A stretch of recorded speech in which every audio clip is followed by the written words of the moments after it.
என்னது பாஸ்டர் பாத்துட்டீங்கன்னா 1 Samuel 2 Samuel 1 ராஜாக்கள் 2 ராஜாக்கள் 1 first Chronicles second Chronicles Ezra Ruth இது எல்லாமே வந்து பாத்துட்டீங்கன்னா கதைகளை நமக்கு சொல்லுது.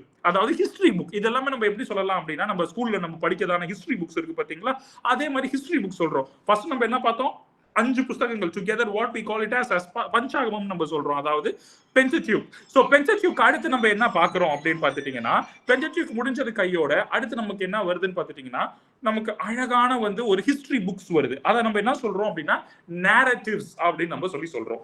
நேரட்டிவ்ஸ் முடிஞ்சதுக்கு அப்புறமா பாடல்கள் நம்ம பாக்குறோம். நிறைய பாடல்கள் நம்ம பாக்குறோம். என்னென்ன பாடல்கள்? சங்கீதம், அதுக்கப்புறம் சாலமோன் எழுதினதான ப்ராவர்ப்ஸ், அதுக்கு அடுத்து நம்ம என்ன பாக்குறோம் அப்படின்னா நிறைய காரியங்கள் ஆகிய சங்கீதம் பாக்குறோம், ப்ராவர்ப்ஸ் பாக்குறோம், லேமெண்டேஷன்ஸ் பாக்குறோம், சாங்ஸ் ஆஃப் சாலமன் பாக்குறோம். இது எல்லாமே பாடல்கள் வடிவுல நமக்கு வருது.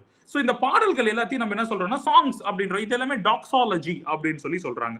அதுக்கு இதுல அந்த டாக்ஸாலஜியோட மெயினான கருப்பொருள் என்ன? ஃபர்ஸ்ட் நம்ம பஞ்சாகமம்ல என்ன பார்த்தோம்? இந்த பூமி எப்படி உருவாக்கப்பட்டுச்சு, கர்த்தருடைய சித்தம் என்ன, அதுக்கப்புறம் எப்படி ஒரு மனுஷன் இந்த பூமியில வாழணும். ஓகேங்களா? இதெல்லாத்தையும் நீங்க கண்டிப்பா நோட் பண்ணிக்க வேண்டியதான ஒரு விஷயம். இந்த ஃபர்ஸ்ட் 5 புத்தகங்களை நம்ம என்ன பாக்குறோம் அப்படின்னா இந்த பூமி எப்படி உருவாக்கப்பட்டுச்சு ஜெனிசிஸ்ல பாக்குறோம். அடுத்து வந்து மக்கள் எப்படி வந்து அவங்களோட வாழ்க்கை எப்படி இருந்துச்சு, அவங்க எப்படி வந்து கடவுளோட வாழ்றாங்க, எப்படி வாழணும், அப்புறம் வந்து கடவுள் என்ன பண்றாரு, அவங்களுக்கு வந்து நியாய பிரமாணங்களை கொடுக்கிறாரு.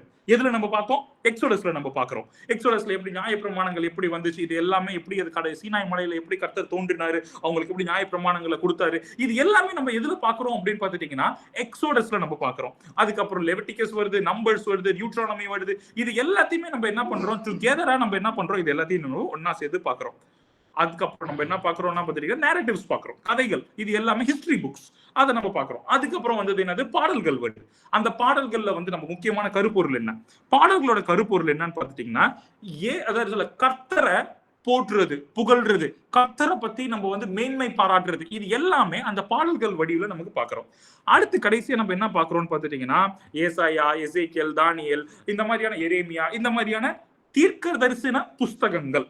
ஓகேங்களா? அதுல 2 கேட்டகரி இருக்கு, மேஜர் ப்ராஃபட்டிக் புக்ஸ், அதுக்கப்புறம் minor prophetic books. Together we call it as prophetic collection of books. அத நம்ம prophetic books அப்படின்னு நம்ம சொல்றோம். சோ prophetic books வந்து வருது. சோ ஃபர்ஸ்ட் என்ன பார்த்தோம்? பென்டெட்யூக் பார்த்தோம். பென்டெட்யூக்ல 5 ஆகமங்கள் இருக்கு. செகண்ட் நம்ம என்ன பார்த்தோம்? நேரட்டிவ்ஸ் பார்த்தோம். இந்த நேரட்டிவ்ஸ்ல என்ன இருக்கு? எல்லா ஸ்டோரிஸ் எல்லாமே உங்களுக்கு வந்து நிறைய இருக்கு, ஸ்டோரிஸ் இருக்கு. அடுத்து நம்ம மூணாவதா நம்ம என்ன பார்த்தோம் பாத்துட்டீங்கன்னா, மூணாவதா நம்ம பாக்குறதான காரியங்கள் என்னன்னா சாங்ஸ் பாக்குறோம். நம்ம நிறைய சாங்ஸ் வருது. இந்த சாங்ஸ்க்கு அடுத்து நம்ம என்ன பாக்குறோம் அப்படின்னா நான்காவது தீர்க்கதரிசனமான புஸ்தகங்கள் பாக்குறோம். இதுதாங்க பழைய ஏற்பாட்டோட டிசைன்.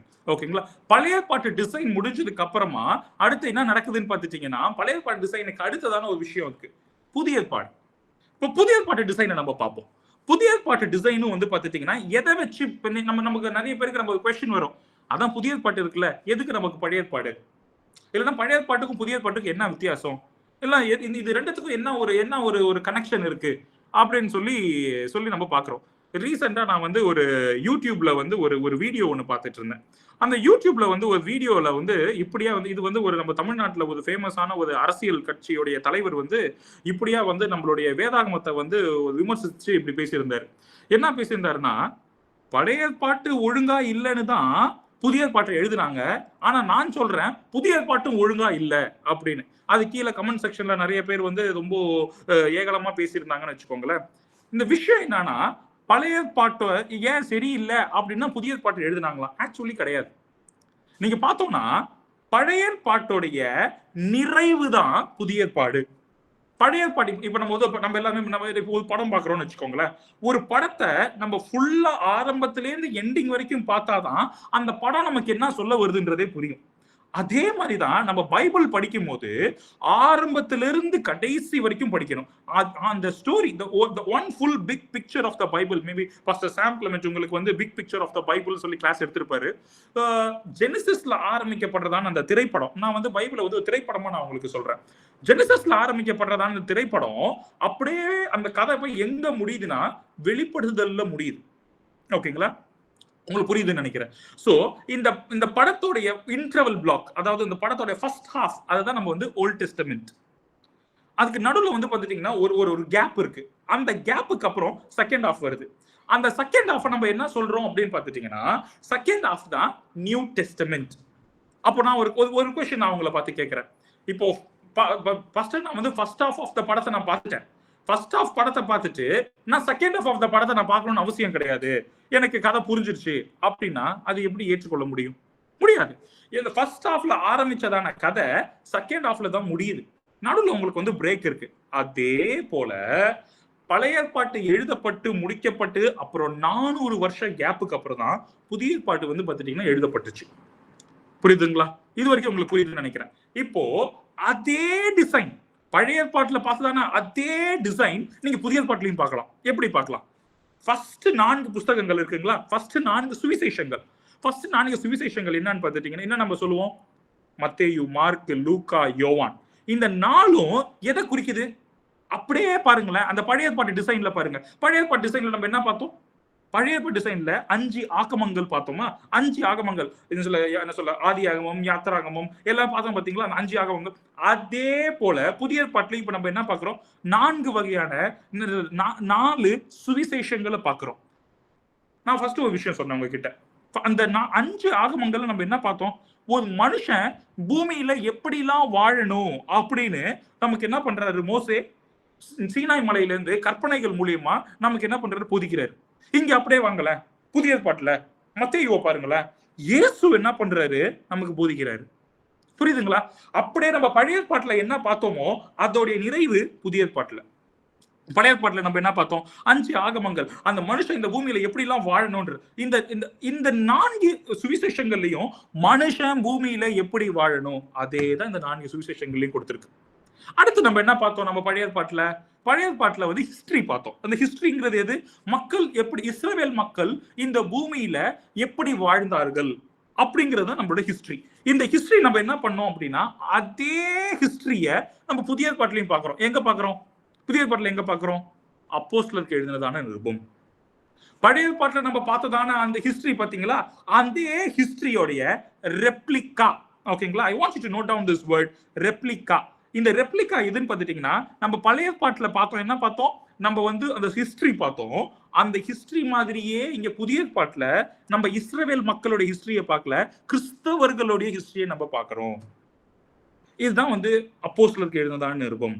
அப்போஸ்தலருக்கு எழுதினதான நிருபத்துல வந்து பார்த்துட்டீங்கன்னா அதுல ஃபுல் அண்ட் ஃபுல் நம்ம என்ன பார்க்கிறோம்னா புதிய ஏற்பாட்டின் ஹிஸ்டரியை நம்ம இதுல பார்க்கிறோம்.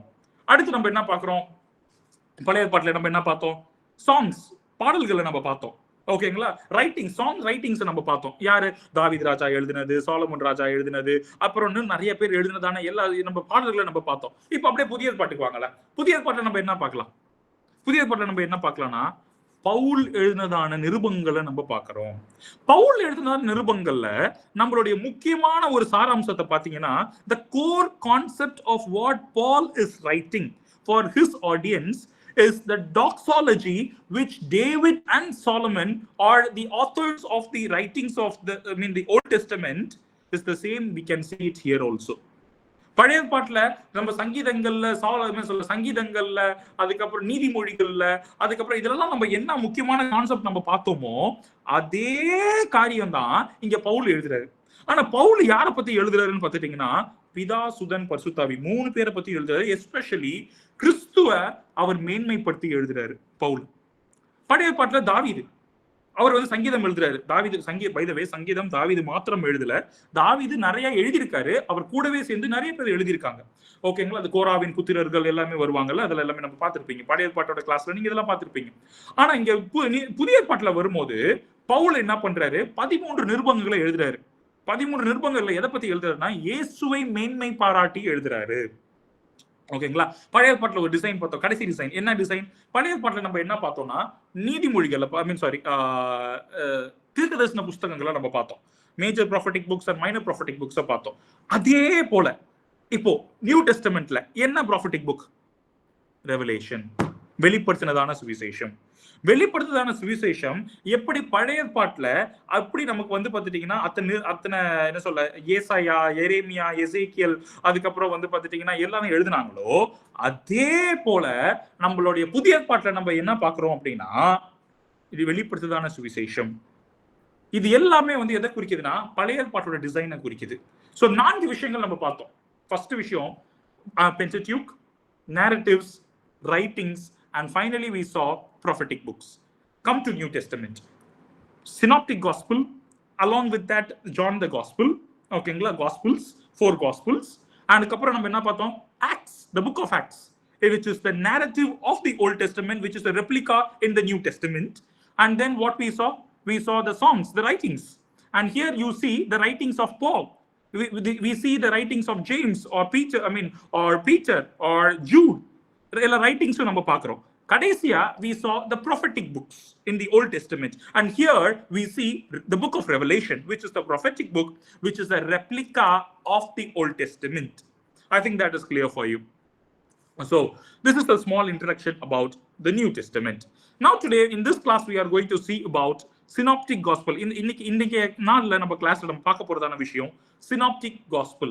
synoptic gospelனா என்ன பாஸ்டர்? synoptic gospel அப்படிங்கிறது ஃபர்ஸ்டே நீங்க சொன்னீங்க மத்தேயு, மார்க்கு, லூக்கா. இது மூணுத்தையும் நம்ம ஒண்ணா சேர்த்து பார்க்கும்போது அதான் synoptic gospel அப்படின்னு சொல்லுவாங்க. synoptic gospel அப்படிங்கிறதான வார்த்தை, the word synoptic ரெண்டு வார்த்தையில வந்து பார்த்துட்டீங்கன்னா வருது. இந்த வேர்ட் synoptic வந்து பார்த்துட்டீங்கன்னா ரெண்டு கிரேக்க வார்த்தைய ஒன்னா நீங்க சேர்த்து போட்டீங்கன்னா வரதான ஒரு வார்த்தை தான் synoptic.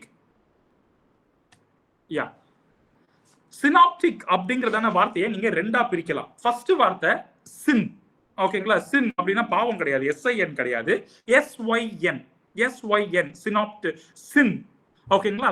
சினர்ஜியா, இந்த ஒரு கிரேக்க பதம் இருக்கும் பார்த்துட்டீங்களா? சின், சினாப்சிஸ், சினர்ஜியா, அதுக்கப்புறம் வந்து சின்க்ரனைஸ், இந்த மாதிரியான இங்கிலீஷ் வார்த்தைகளை நீங்க கேள்விப்பட்டிருப்பீங்கல்ல. சின்க்ரனைஸ், அதுக்கப்புறம் வந்து சிங்க் ஆகலடா சொல்லுவாங்க பாத்துக்கிறீங்களா, இந்த சிங்க் செட்டே ஆகலடா, இவனோட சிங்க் ஆக மாட்டேங்குதுடா. இது ஏன் இந்த வார்த்தை யூஸ் பண்றாங்களா? SYN. இந்த சின் அப்படிங்கிறதான வார்த்தை கிரேக்க வார்த்தை. அந்த சின் அப்படின்றதான கிரேக்க வார்த்தைக்கான அர்த்தம் என்னன்னு பார்த்துட்டீங்கன்னா டுகெதர், எல்லாரும் ஒன்னா கூடி, ஓகேங்களா? எல்லாரும் ஒன்னா சொல்றோம் பாத்தீங்கன்னா டுகெதர் அப்படிங்கிறதான வார்த்தை. அப்புறம் வந்து பாத்துட்டீங்கன்னா அடுத்ததான ஒரு வார்த்தை வருது. இந்த வார்த்தை பேர் வந்து ஆப்சிஸ். நீங்க ஹாஸ்பிட்டல் போயிருந்தீங்கன்னா கண்ணு பிரச்சனைனா என்ன சொல்லுவாங்க? எந்த டாக்டர் கிட்ட போகணும்? கண்ணுக்கு பிரச்சனைனா உடனே நம்ம எங்க போவோம்? ஆப்தால் டாக்டரை போய் பாருங்க அப்படின்னு சொல்லுவாங்க. ஆப்தால் டாக்டர் தான் வந்து பாத்துட்டீங்கன்னா இந்த கண்ணு பிரச்சனைக்கெல்லாம் பாப்பாரு. இந்த ஆப்தால் அப்படிங்கறதான வார்த்தை அதுக்கான அர்த்தம் என்ன? ஆப்தால் அப்படிங்கறதான வார்த்தைக்கான அர்த்தம் வந்து பாத்துட்டீங்கன்னா பார்வை, ஓகேங்களா? It's a Greek word which means to see.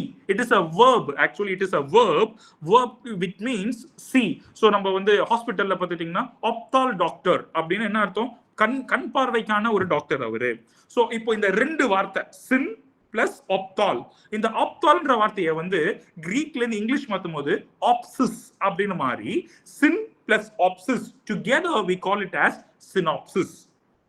ஓகேங்களா? இப்போ அத நம்ம காஸ்பல் கூட முன்னாடி வந்து ப்ரிஃபிக்ஸா போடும்போது synoptic. புரியுதுங்களா? I think you are able to understand what I'm telling. If you have any doubt, please raise your hand so that I can stop in the middle itself and I can clarify your doubt. ஓகேங்களா? உங்களுக்கு யாருக்காச்சும் ஏதாச்சும் doubt இருந்துச்சுன்னா நீங்க just ஒரு Thums அப் போடுங்க, இல்லைன்னா நீங்க ஜஸ்ட் உங்களோட ஹேண்ட் சிம்பிள் இருக்கும் பாருங்களேன், நீங்க அந்த ஹேண்ட் சிம்பிளை பிரஸ் பண்ணீங்கன்னா நான் உடனே அங்கேயே ஸ்டாப் பண்ணி உங்களுக்கு ஏதாவது டவுட் இருந்தா நான் கண்டிப்பா உங்களுக்கு நான் அதை எக்ஸ்பிளைன் பண்றேன். So coming back to the point, sin plus opsis together we call it as synopsis. Okay pastor எனக்கு டவுட். பாத்துட்டீங்கன்னா ஒரே கதை தான் மத்தேயுலயும் போட்டிருக்கு, அதே கதை தான் மார்க்லயும் போட்டிருக்கு, அதே கதை தான் லூக்காலையும் போட்டிருக்கு. எதுக்கு பாஸ்டர் 3 வகையான காஸ்பல்? ஏன் 1 படிச்சா போதாதா? ஏன் பாஸ்டர் நான் வந்து 3 படிக்கணும்? இந்த கேள்வி எத்தனை பேருக்கு வந்திருக்கு? எனக்கு நிறைய வந்திருக்கு. மத்தேயுலயும் அதே கதை தான் போட்டிருக்கு, மார்க்லயும் அதே கதை தான் போட்டிருக்கு, லூக்காலையும் அதே கதை தான் போட்டிருக்கு. எதுக்கு இந்த 3 வகையான 3 வாட்டி இது மாதிரி போட்டிருக்காங்க? ஏன் ஒரே காஸ்பலா எழுதிட்டு போலாமே? அங்கதான் விஷயம் இருக்கு. அங்கதான் நீங்க ஒரு விஷயத்தை நோட் பண்ணணும். நான் கண்டினியூ பண்றதுக்கு முன்பதாக நான் வந்து ஒரு சின்ன கதை ஒண்ணு சொல்ல ஆசைப்படுறேன், ஒரு குட்டி கதை ஒண்ணு சொல்ல ஆசைப்படுறேன். மேபி இந்த கதை எல்லாருக்கும் நமக்கு தெரிஞ்சதான ஒரு ரொம்ப வந்து நம்ம எல்லாரும் கேட்டதான ஒரு கதை. ஒரு 4 குருடர்கள் என்ன பண்ணாங்களாம், ஒரு நாள் ஒரு ஜூக்கு போனாங்களாம். ஓகேங்களா? இந்த கதையை நல்லா உற்று கவனிங்க. இந்த கதையை வச்சுதான் நான் உங்களுக்கு இந்த சினாப்டிக்ன்றதான விஷயத்தையும் நான் உங்களுக்கு எக்ஸ்பிளைன் பண்ண போறேன். 4 குருடர்கள். ஓகேங்களா, அவங்க சின்ன வயசுலயே பார்வை இல்லையா, அவங்க எந்த ஒரு விஷயத்தையும் பார்த்தது இல்லையா. ஓகேங்களா, இந்த 4 குருடர்களும் ஒரு நாள் என்ன பண்றாங்களா, ஜூக்கு போறாங்களாம். ஜூல வந்து அனிமல்ஸ், நிறைய அனிமல்ஸ் இருக்கான். அப்ப இந்த 4 குருடர்களும் என்ன பண்றாங்களாம், ஒரு பெரியதான வந்து டேய் நம்ம வந்து யானை யானை யானை நம்ம ஒரு விஷயத்தை கேள்விப்பட்டிருக்கோம், ஆனா நமக்கு பார்வை இல்லை, நம்ம பார்த்தது இல்ல, இன்னைக்கு இந்த யானை எப்படி இருக்குன்னு சொல்லி நம்ம கண்டுபிடிக்கணும்டா அப்படின்னு சொல்லிட்டு இந்த 4 குருடர்களும் என்ன பண்ணாங்களாம், ஜூக்குள்ள போனாங்களாம்.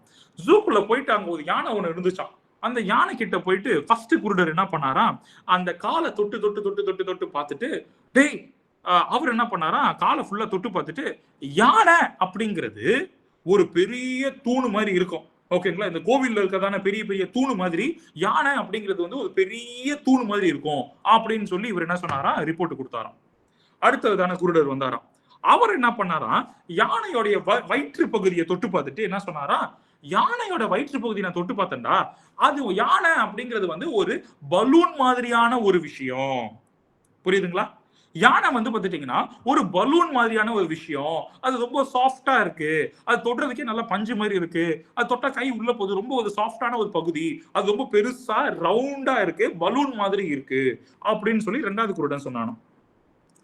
3வது குருடன் என்ன சொன்னாரா, 3வது குருடன் வந்து யானையோடைய அந்த என்ன சொல்ல, யானையோடைய அந்த இது இருக்கு பாத்தீங்களா, அது என்ன சொல்லுவாங்க, அது எனக்கு அந்த ட்ரங்க் அந்த அந்த அந்த அந்த இதை பார்த்துட்டு என்ன சொன்னாரா, அந்த யானையோட இதை தொட்டு பார்த்துட்டு, இது வந்து அப்படியே ஆடுது, சோ யானை வந்து ஒரு பறக்கிற மிருகம் போல, யானை வந்து ஒரு பறக்கும் போல, இது யானையோட இது என்ன சொல்லுவாங்க, தந்தம் சொல்லுவாங்களா, தந்தம்ன்றது இதுதானே, இது என்ன எனக்கு என்ன சொல்லுவாங்க, அந்த மூக்கு மாதிரி இது இருக்கு பாத்தீங்களா, சாரி எனக்கு அது கரெக்டா சொல்ல வரல அந்த வார்த்தை, அந்த டஸ்க், ஓகே டஸ்க்னு சொல்லுவாங்க, அது வந்து பாத்துட்டீங்கன்னா இது வந்து ஆடுது, காத்துலே வந்து பாத்துட்டீங்கன்னா ஆடிக்கிட்டே இருக்கு, அப்ப யானை வந்து ஒரு பறக்கிற மிருகமா இருக்கும், ஏன்னா யானை வந்து காத்துல அப்படியே ஆடுது, அது வந்து ரவுண்டு ஷேப்ல வந்து ஒரு டியூப் மாதிரி இருக்கு, அது வந்து வளையுது, சோ இது ஏதோ வந்து ஒரு டியூப் மாதிரியான ஒரு மிருகம் போல இது அப்படின்னு சொல்லி அந்த 3வது தும்பிக்கை, யானையோட தும்பிக்கை, அந்த யானையோட தும்பிக்கை வந்து பாத்துட்டீங்கன்னா வந்து ஒரு அழகா வந்து ஏதோ ஒரு என்ன சொல்ல, ஒரு ஒரு ஒரு பாம்பு மாதிரியோ ஏதோ ஒரு ஒரு வகையான வந்து ஒரு மாதிரியான இதுவா இருக்கு,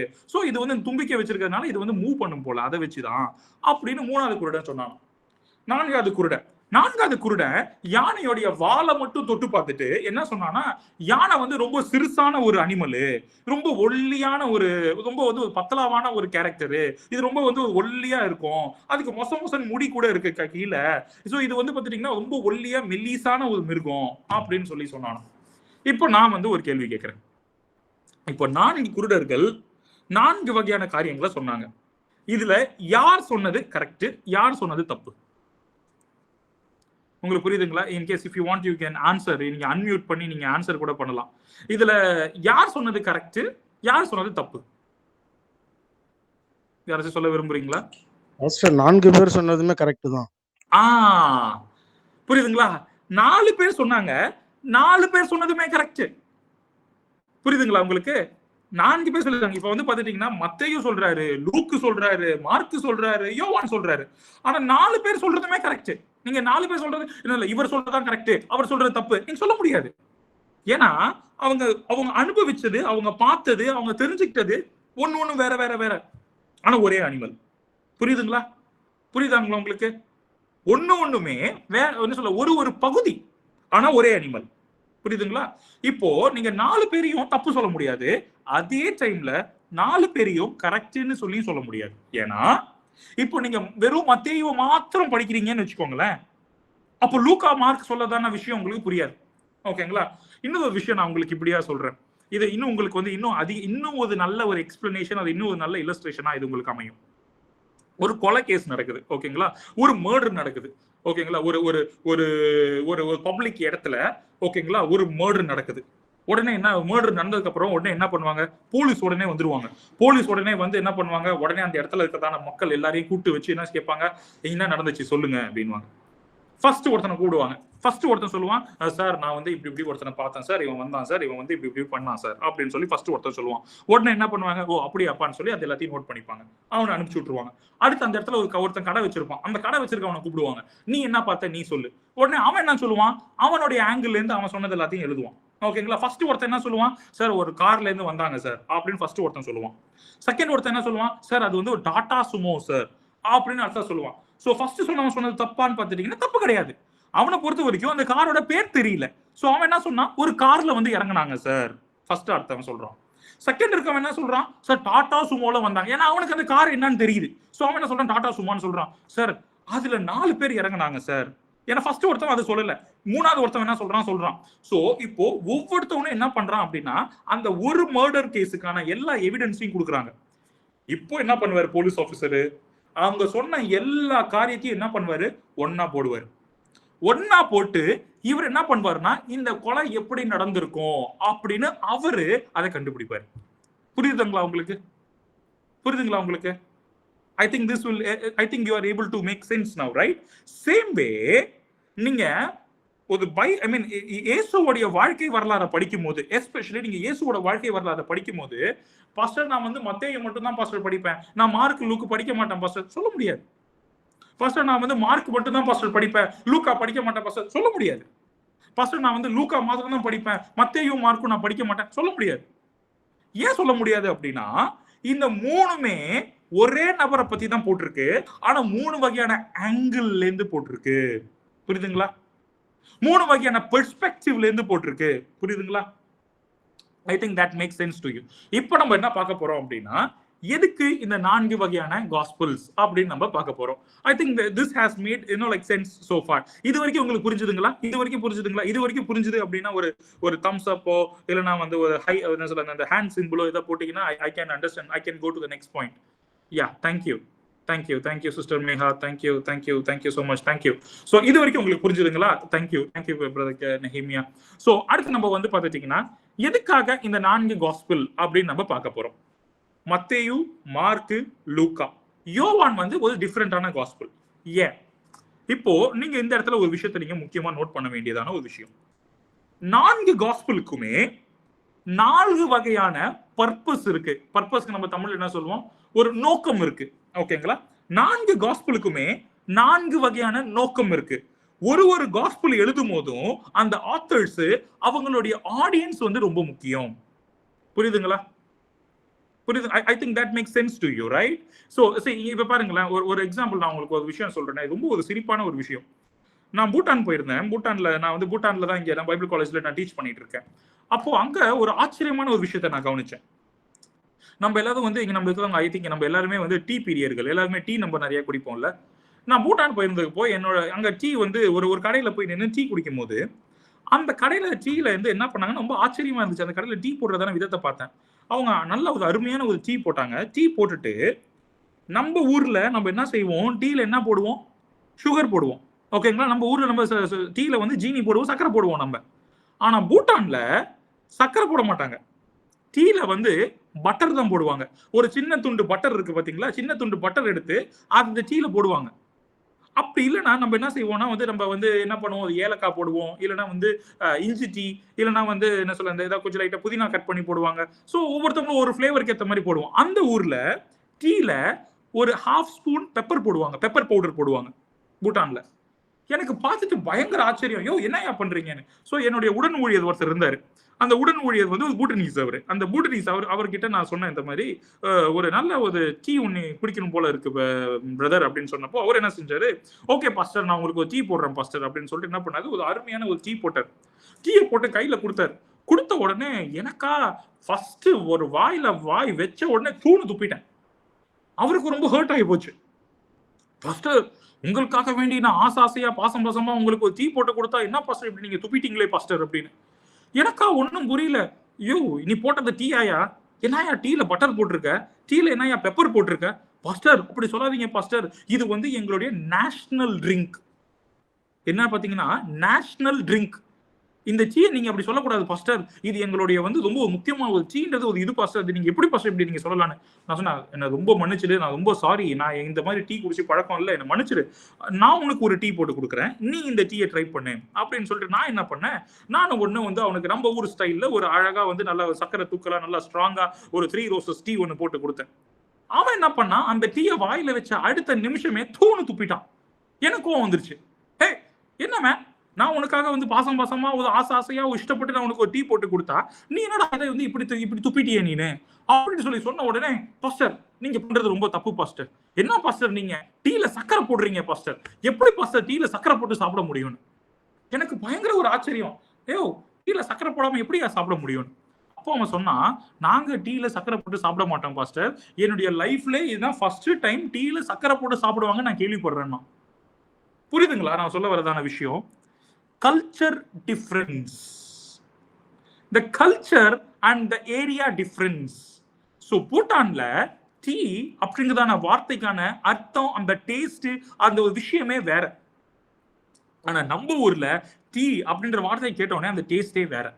ஸோ நான் இந்த வார்த்தை நான் உங்களுக்கு சொல்றேன்னு வச்சுக்கோங்களேன், டீ வாங்க நம்ம எல்லாரும் ஒரு டீ குடிக்கலாம் அப்படின்னு சொன்ன அடுத்த நிமிஷமே உங்களுக்கு மைண்ட்ல வரதான ஒரு விஷயம் என்னது? நல்லா சக்கரை தூக்கலாம், நல்லா ஒரு ஸ்ட்ராங்கா ஒரு நல்ல ஒரு டீ குடிக்கணும், அதுதான் உங்க மைண்ட்ல வரும்.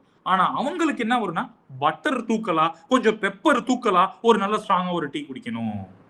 புரியுதுங்களா? ஒரு வித்தியாசம் உங்களுக்கு புரியுதுங்களா?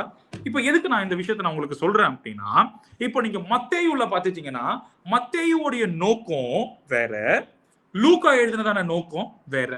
சோ இப்போ நம்ம ஃபர்ஸ்ட் நம்ம என்ன பார்க்க போறோம் அப்படின்னா, மத்தேயு எதுக்காக எழுதுறாரு, லூக்கா எதுக்காக எழுதுறாரு அப்படிங்கிறதான ஒரு விஷயத்தை நம்ம பார்க்க போறோம். ஃபர்ஸ்ட் எழுதப்பட்டதான காஸ்பல் என்ன? சோ இது வந்து ஒரு ஓப்பன் கொஸ்டின். ரொம்ப நேரம் நானே பேசிட்டு இருக்கேன், உங்ககிட்ட ஒரு அருமையான கொஸ்டின் கேட்க நான் விரும்புறேன். முதல்ல எழுதப்பட்டதான இந்த 4 காஸ்பல் இருக்கு பாத்தீங்களா, மத்தேயு, மார்க்கு, லூக்கா, யோவான். இந்த 4 காஸ்பல்ல முதல்ல எழுதப்பட்டதான காஸ்பல் என்ன? யாரா சொல்லுங்க பார்க்கலாம், யார் சொல்றீங்கன்னு பார்க்கலாம். நீங்க அன்மியூட் பண்ணி நீங்க சொல்லலாம். இந்த 4 காஸ்பல்ல முதல்ல எழுதப்பட்டதான காஸ்பல் என்னது? நீங்க அன்மியூட் பண்ணிட்டு நீங்க ஆன்சர் சொல்லலாம். மார்க் யார் சொல்றீங்க? thank you brother. Mark. Okay அடுத்து மார்க் ஒரு ஆன்சர் நம்ம கிடைச்சிருக்கு. மார்க்னு ஒரு ஆன்சர் கிடைச்சிருக்கு. அடுத்த ஆன்சர் வேற யாரா ட்ரை பண்ண விரும்புறீங்களா? மார்க். ஓகே கரெக்டான ஆன்சர் மார்க் தான். நீங்க பாத்தீங்கன்னா மத்தேயு, மார்க்கு, லூக்கா, யோவான் இந்த 4 காஸ்பல் இருக்கு. ஆனா இன்னொரு ஆச்சரியமான விஷயம் தெரியுங்களா?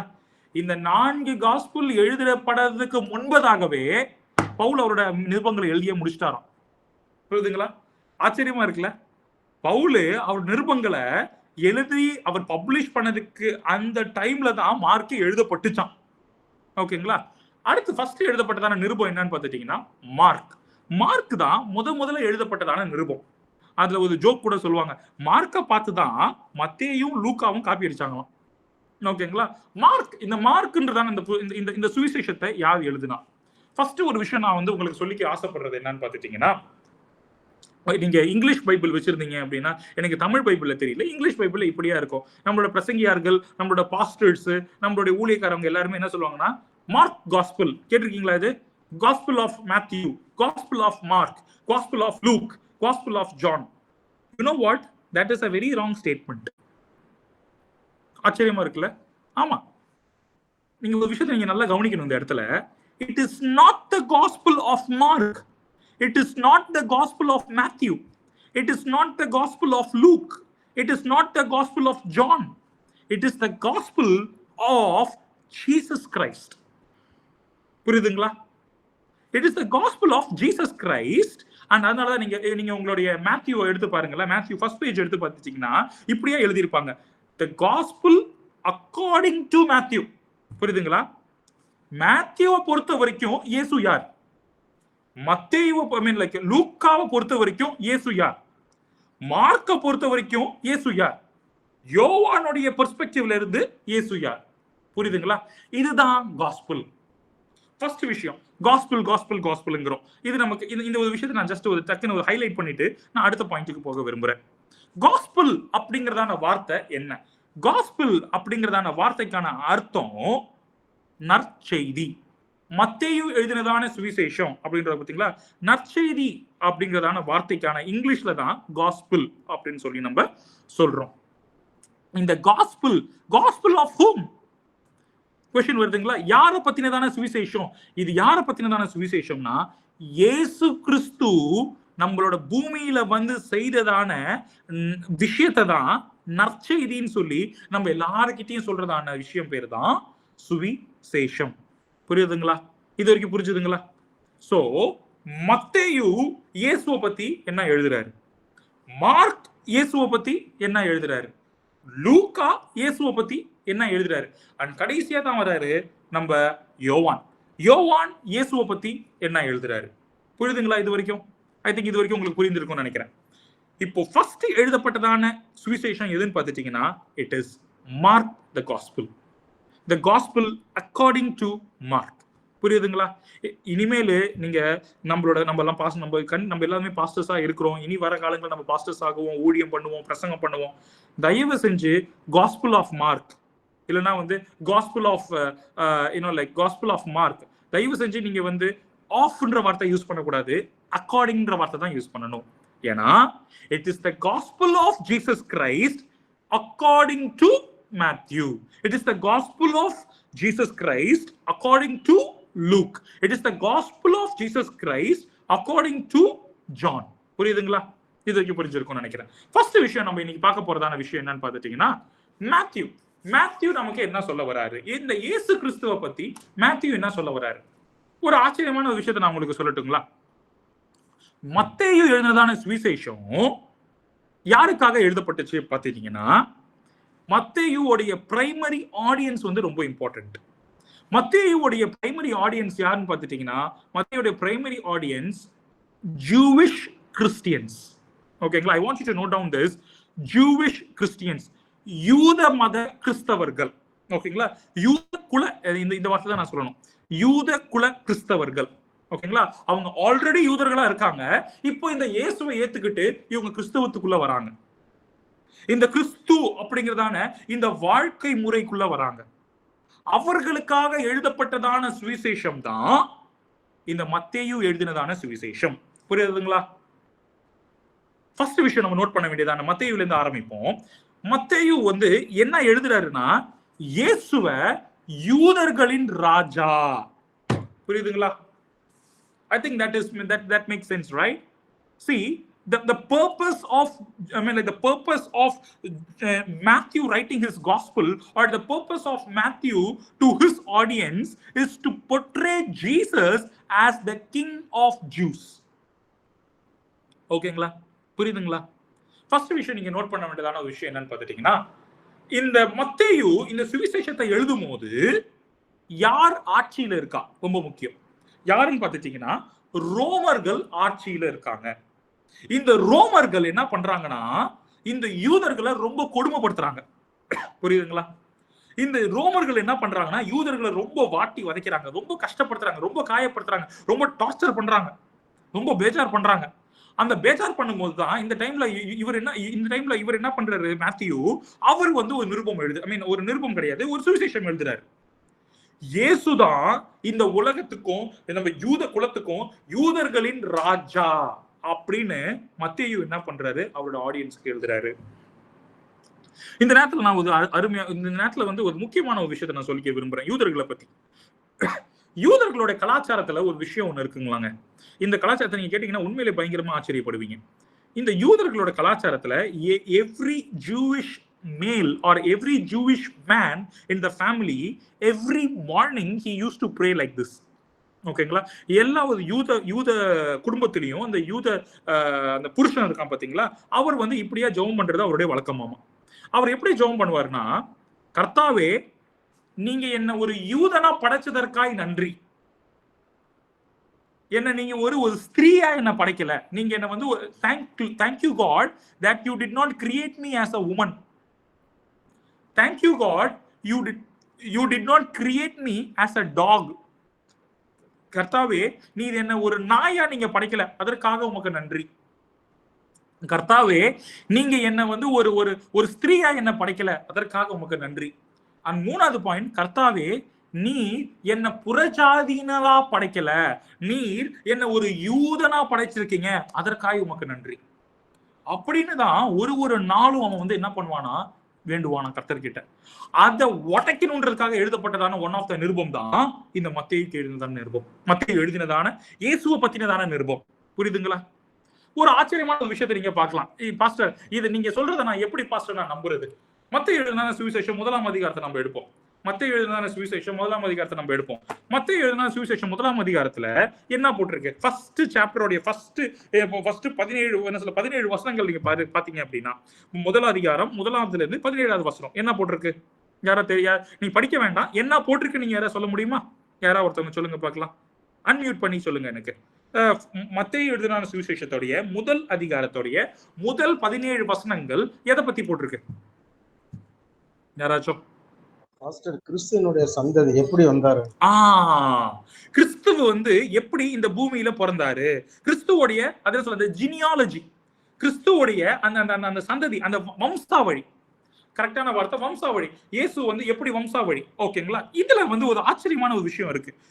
என்ன எதை ஏன் ஆனா இப்ப அப்படியே கொஞ்சம் திருப்புங்களேன், அப்படியே கொஞ்சம் லூக்காக்கு வாங்க. நம்ம லூக்கா எப்படி எழுதியிருக்காருன்னு பாப்போமா? நம்ம இப்ப லூக்கா எழுதினதான சுவிசேஷத்துல லூக்காவோட 2ஆம் அதிகாரத்தை எடுத்து பாருங்களேன். லூக்காவோட 2ஆம் அதிகாரத்துல அங்க எப்படியா போட்டிருக்கு பாருங்களேன், எப்படி இயேசு வந்தாரு, இயேசு எப்படி பிறந்தாரு அப்படின்னு பாத்தீங்கன்னா அங்க ரொம்ப ஆச்சரியமா இருக்கும். யாரும் இருக்கீங்களா, எடுக்க முடியுமா? லூக்கா எழுதினதான சுவிசேஷத்துல லூக்கா எழுதினதான சுவிசேஷம் எடுங்க. அதுல வந்து எப்படியா போட்டிருக்காங்க அப்படின்னு பாத்துட்டீங்கன்னா ரொம்ப ஆச்சரியமான ஒரு விஷயமா இருக்கும். லூக்கா எழுதின சுவிசேஷம் 3ஆம் அதிகாரம் 23வது வசனம், 23ல இருந்து 38வது வசனம் வரைக்கும் பாத்துட்டீங்கன்னா அதே ஜீனியாலஜி ஆஃப் ஜீசஸ் கிரைஸ்ட் இங்கேயும் போட்டிருக்காரு. ஆனா லூக்கா எழுதும் போது வித்தியாசமா எழுதுறாரு. கவனிச்சிங்களா? அத நம்ம வந்து மத்தேயுவையும் லூக்காவையும் பார்த்தோம்னா ரொம்ப வித்தியாசமா இருக்கும். மத்தேயுல மத்தேயுடைய 1ஆம் அதிகாரம் 1ல இருந்து 17 எப்படி போட்டிருக்குன்றத பாருங்க. அதே போல லூக்கா 3ஆம் அதிகாரம் 23ல இருந்து 38 வரைக்கும் எப்படி போட்டிருக்குன்னு பாருங்களேன். அந்த வித்தியாசம் லூக்கால ஆதாம்ல இருந்து ஆரம்பிச்சு, லூக்கால பாருங்களேன் ஆதாம்ல இருந்து ஆரம்பிக்குது. அதுவும் ஆதாம்ல இருந்து எப்படி ஆரம்பிக்குதுன்னா கீழே இருந்து ஆரம்பிக்குது, டிசெண்டிங் ஆர்டர்ல போகணும். 38ல இருந்து 23 வரைக்கும் படிக்கணும். ஆக்சுவலா நான் உங்களுக்கு கரெக்டா உங்களுக்கு சொல்லணும்னா, நீங்க வந்து லூக்கா 3ஆம் அதிகாரத்தை படிக்கும் போது 38ல இருந்து தான் படிக்கணும். 38, 37, 36, 35, 34 அப்படி படிச்சுட்டு 23 வரைக்கும் வரணும். அப்பதான் உங்களுக்கு புரியும். கரெக்ட்டுங்களா? இப்ப அப்படியே நீங்க மேத்யூ படிக்கும் போது மேத்யூ 1ஆம் அதிகாரம் 1வது வசனத்துல இருந்து 17 வரைக்கும் படிக்கும் போது மேல இருந்து அப்படி கீழே வரும், அசெண்டிங் ஆர்டர்ல வரும். புரியுதுங்களா உங்களுக்கு? இப்ப பாத்துட்டீங்கன்னா இது என்ன வித்தியாசம்னு பாத்துட்டீங்கன்னா, லூக்கா எழுதும் போது அவருடைய ஆடியன்ஸ் வேற, மத்தேயு எழுதுறது அவருடைய ஆடியன்ஸ் வேற. புரியுதுங்களா? I think that is clear for you, right? See, இங்க பாத்தீங்கன்னா மத்தேயு எப்படி எழுதுறாரு? The book of genealogy of Jesus Christ, son of David, தாவீதின் குமாரன். நோட் பண்ணிக்கோங்க இந்த வார்த்தை, தாவீதின் குமாரன் அப்படின்னு தான் மத்தேயு எழுத ஆரம்பிக்கிறார். ஓகேங்களா? மத்தேயு எங்க கொண்டு வந்து முடிக்கிறாருன்னா ஆபிரகாம்ல கொண்டு வந்து முடிக்கிறார். 17வது வசனத்தை பார்த்துட்டீங்கன்னா, so all the generations of Abraham to David. so மத்தேயுவை பொறுத்த வரைக்கும் கதை ஆபிரகாம்ல இருந்து ஆரம்பிச்சு தாவீதுங்கிறதான பிரதானமான ஒரு மனுஷனை இங்க குறிப்பிட்டு இயேசுல கொண்டு வந்து முடிக்கிறார். ஆபிரகாம்ல ஆரம்பிச்சு இயேசுல கொண்டு வந்து முடிக்கிறார். ஆனா லூக்கால போய் பாருங்க, ஆதாம்ல ஆரம்பிச்சு இயேசுல கொண்டு வந்து முடிக்கிறார். யாரு? லூக்கா. புரியுதுங்களா? இது வரைக்கும் உங்களுக்கு புரியுது அப்படின்னா வந்து ஒரு ஆமேன், ஒரு தம்ஸ் அப், ஒரு சிம்பிள் போடுங்க. ஏன் இந்த டிஃபரன்ஸ்? இந்த டிஃபரன்ஸ்க்கான அர்த்தம் என்னன்னு பார்த்துட்டீங்கன்னா, Matthew he is very much particular about his audience. His audience are the Jewish audience, whereas the audience according to Luke are not Jewish audience. For Luke it is Gentiles, meaning லூக்கா எழுதினதான சுவிசேஷம் முழுக்க புறஜாதியினர்களுக்காக எழுதப்பட்டதான ஒரு சுவிசேஷம். புரியுதுங்களா? I think this makes sense for you, right? இது வந்து பாத்துட்டீங்கன்னா இது முழுக்க புறஜாதியினர்களுக்காக எழுதப்பட்டதான ஒரு சுவிசேஷம். மத்தேயு இதுல வந்து பாத்துட்டீங்கன்னா இன்னும் இப்போ வந்து பாஸ்டர் அப்ப மார்க்கு யோவானும் என்னது பாஸ்டர்?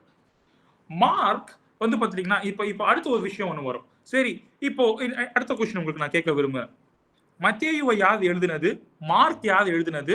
லூக்கா யார் எழுதினது? யோவான் யார் எழுதினது? இதற்கான பதில் என்ன தெரியும்? நீங்க எனக்கு ஐ திங்க் நீங்க இதுக்கான क्वेश्चनக்கு நீங்க ஆன்சர் பண்ணுங்க. Let's make this as an interactive session. நம்ம எல்லாம் பேசுவோம், நம்ம ஒருத்தருக்கு ஒருத்தர் நம்ம பேசுவோம். மத்தேயு யார் எழுதினதுங்க? யாராச்சும்? மத்தேயு ஃபர்ஸ்ட்.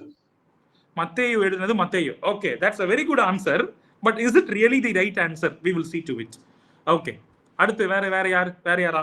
மார்க் யார் எழுதினது? மார்க் எழுதினது. சோ ஓகே, உங்களுக்கு நான் இதுல நமக்கு டைம் அதிகமா இல்லாதனால நானே உங்களுக்கு ஆன்சர் சொல்றேன். மத்தேயு எழுதினது மத்தேயு, மார்க் எழுதினது மார்க், லூக்கா எழுதினது லூக். அப்படிதானே நம்ம எல்லாம் இவ்வளவு நாள் படிச்சுட்டு இருந்தோம். அந்த ஆன்சர் உண்மையா உங்களுக்கு சொல்லணும்னா மத்தேயுவை யார் எழுதினதுன்னு கேட்டா யாருக்குமே தெரியாது. தி ஆத்தர்ஸ் ஆர் அனானிமஸ். ஓகேங்களா? The authors of each gospel are anonymous, but the history says, or the church fathers says, that Matthew was written by Matthew. The gospel according to Matthew was written by Matthew. புரியுதுங்களா? ஏதாவது doubt இருக்கா உங்களுக்கு? First நீங்க சொல்றதுல ஏதாவது doubt, இது வரைக்கும் உங்களுக்கு ஏதாவது டவுட் இருந்துச்சுன்னா கேளுங்க, நம்ம அடுத்த டாபிக் போலாம். இது வரைக்கும் யாருக்கா ஏதாச்சும் டவுட்? நோ டவுட்ங்க பாஸ்டர். எஸ் பிரதர், நீங்க கேளுங்க. டவுட் பாஸ்டர், என்ன டவுட் இருக்குங்களா உங்களுக்கு? நோ டவுட்ங்க பாஸ்டர், கிளியரா இருக்கு. ஓகே ஃபைன், கண்டினியூ பண்ணலாம் அப்போ நம்ம. சோ மேத்யூ என்ன பண்றாருன்னா, அவருக்கு தெரிஞ்சதை அவர் என்ன பண்றாருன்னா சொல்றாரு. சோ சி இங்க பாருங்களேன், இதுல வந்து ஒரு விஷயம் இருக்கு. இதுல என்ன சொல்றாங்கன்னா வந்து மேத்யூ வந்து பாத்துட்டீங்கன்னா மேத்யூ தான் எழுதினாரு அப்படின்னு. இப்போ நம்ம என்ன பண்ணணும்னா மேத்யூ யார் அப்படின்னு நம்ம பார்ப்போம். மேத்யூ யாருன்னா, மேத்யூ ஒரு இயேசு வாழ்ந்த காலத்துல மத்தேயு வந்து பாத்துட்டீங்கன்னா ஒரு சின்ன பையன். ஓகேங்களா? நல்லா கவனிங்க. இயேசு வாழ்ந்த காலத்துல மத்தேயு ஒரு வாலிப பையன், ஒரு டீனேஜ் பாய், ஒரு என்ன சொல்லலாம், ஒரு சண்டே ஸ்கூல் பையன் வச்சுக்கோங்களேன். இயேசு வாழ்ந்ததான காலத்துல மத்தேயு ஒரு சண்டே ஸ்கூல் பையன். அப்புறம் நாளுக்கு நாள் இந்த மத்தேயு என்னவா ஆகுறாருன்னா ஒரு கணக்கு பிள்ளை ஆகுறாரு. சோ அவர் என்ன பண்றாங்கன்னா, ரோமன் கவர்மெண்ட் இவரை வந்து ஒரு டாக்ஸ் கலெக்டரா மாத்துறாங்க. இப்போ இவர் என்ன, Matthew is a tax collector. ஆனா இந்த மேத்யூ யாருன்னு பாத்துட்டீங்கன்னா, இவர் வந்து ஒரு லேவி கோத்திரத்தை சேர்ந்ததான ஒரு யூதன். புரியுதுங்களா? லேவி கோத்திரத்தை சேர்ந்ததான ஒரு யூதன் தான் இந்த மத்தேயு. இப்ப இந்த மத்தேயு என்ன பண்றாருன்னு பாத்துட்டீங்கன்னா, இவரு இந்த இயேசுவை ஏத்துக்கொள்றாரு. இயேசுவை தன்னோட சொந்த ரட்சகரா ஏத்தி, நான் யூதனா இருந்தாலும் எனக்கு வந்து இந்த இயேசுதான் என்னுடைய மெய்யான தெய்வம், இயேசுதான் என்னுடைய ரட்சகர் அப்படின்னு சொல்லி, இயேசுதான் என்னுடைய ராஜா அப்படின்னு சொல்லி எழுதப்படுறதான நிருபம் தான் மத்தேயு எழுதினதான இயேசுவை பற்றினதான நிருபம். புரியுதுங்களா? இயேசுவை பற்றினதான சுவிசேஷம். புரியுதுங்களா? இப்ப அப்படி நம்ம என்ன பண்றோம்னா லூக்காக்கு வரும். இந்த லூக்கா யாரு? இந்த லூக்காவுடைய ஃபர்ஸ்ட் வசனத்திலே நம்ம பாத்தீங்க அப்படின்னா வந்து லூக்கா எழுதின சுவிசேஷத்துல ஃபர்ஸ்ட் வசனத்துல என்ன எழுதணும்னா, லூக்கா என்ன பண்றாரு, தியோபிலஸ் அப்படிங்கறதான ஒருத்தருக்கு நம்ம லெட்டர் எழுதுறாரு. நம்ம லூக்கா யாருன்னு பாத்துட்டீங்கன்னா, லூக்கா வந்து நீங்க இந்த லூக்கா யார் அப்படின்னு பாத்துட்டீங்கன்னா, நான் சில வசனங்களை சொல்றேன், நீங்க இதை நோட் பண்ணிக்கலாம். நீங்க இந்த வசனங்களை, இந்த லூக்கா வந்து பாத்துட்டீங்கன்னா வந்து ஒரு என்ன சொல்ல, கொலோசியர் 4ஆம் அதிகாரம் 14வது வசனம், 2 தீமோத்தி 4:11, பிலமோன் 24வது வசனம், இது எல்லாத்துலயும் நீங்க என்ன பாத்துட்டீங்கன்னா இந்த லூக்கா பத்தி போட்டிருக்கு. இந்த லூக்கா யாருன்னு வந்து பாத்துட்டீங்கன்னா ஒரு டாக்டர் லூக். இவர் வந்து பாத்தீங்கன்னா ஒரு வைத்தியர், ஒரு மருத்துவர். ஓகேங்களா? இந்த லூக்கா யாருன்னு பாத்துட்டீங்கன்னா பவுலோடைய பெஸ்ட் ஃப்ரெண்ட், இன்னும் சொல்ல போனா பவுலோடைய மினிஸ்ட்ரி பார்ட்னர், பவுலோட சேர்ந்து ஊழியங்களுக்கு கூட போனதான ஒரு நபர். இன்னும் சொல்ல போனா வந்து சில காரியங்கள் இப்படியா சொல்றாங்க, ரோம பிரிசன்ல வந்து பவுல் இருக்கும்போது லூக்காவும் கூட உட்கார்ந்துட்டு இருந்தாராம்.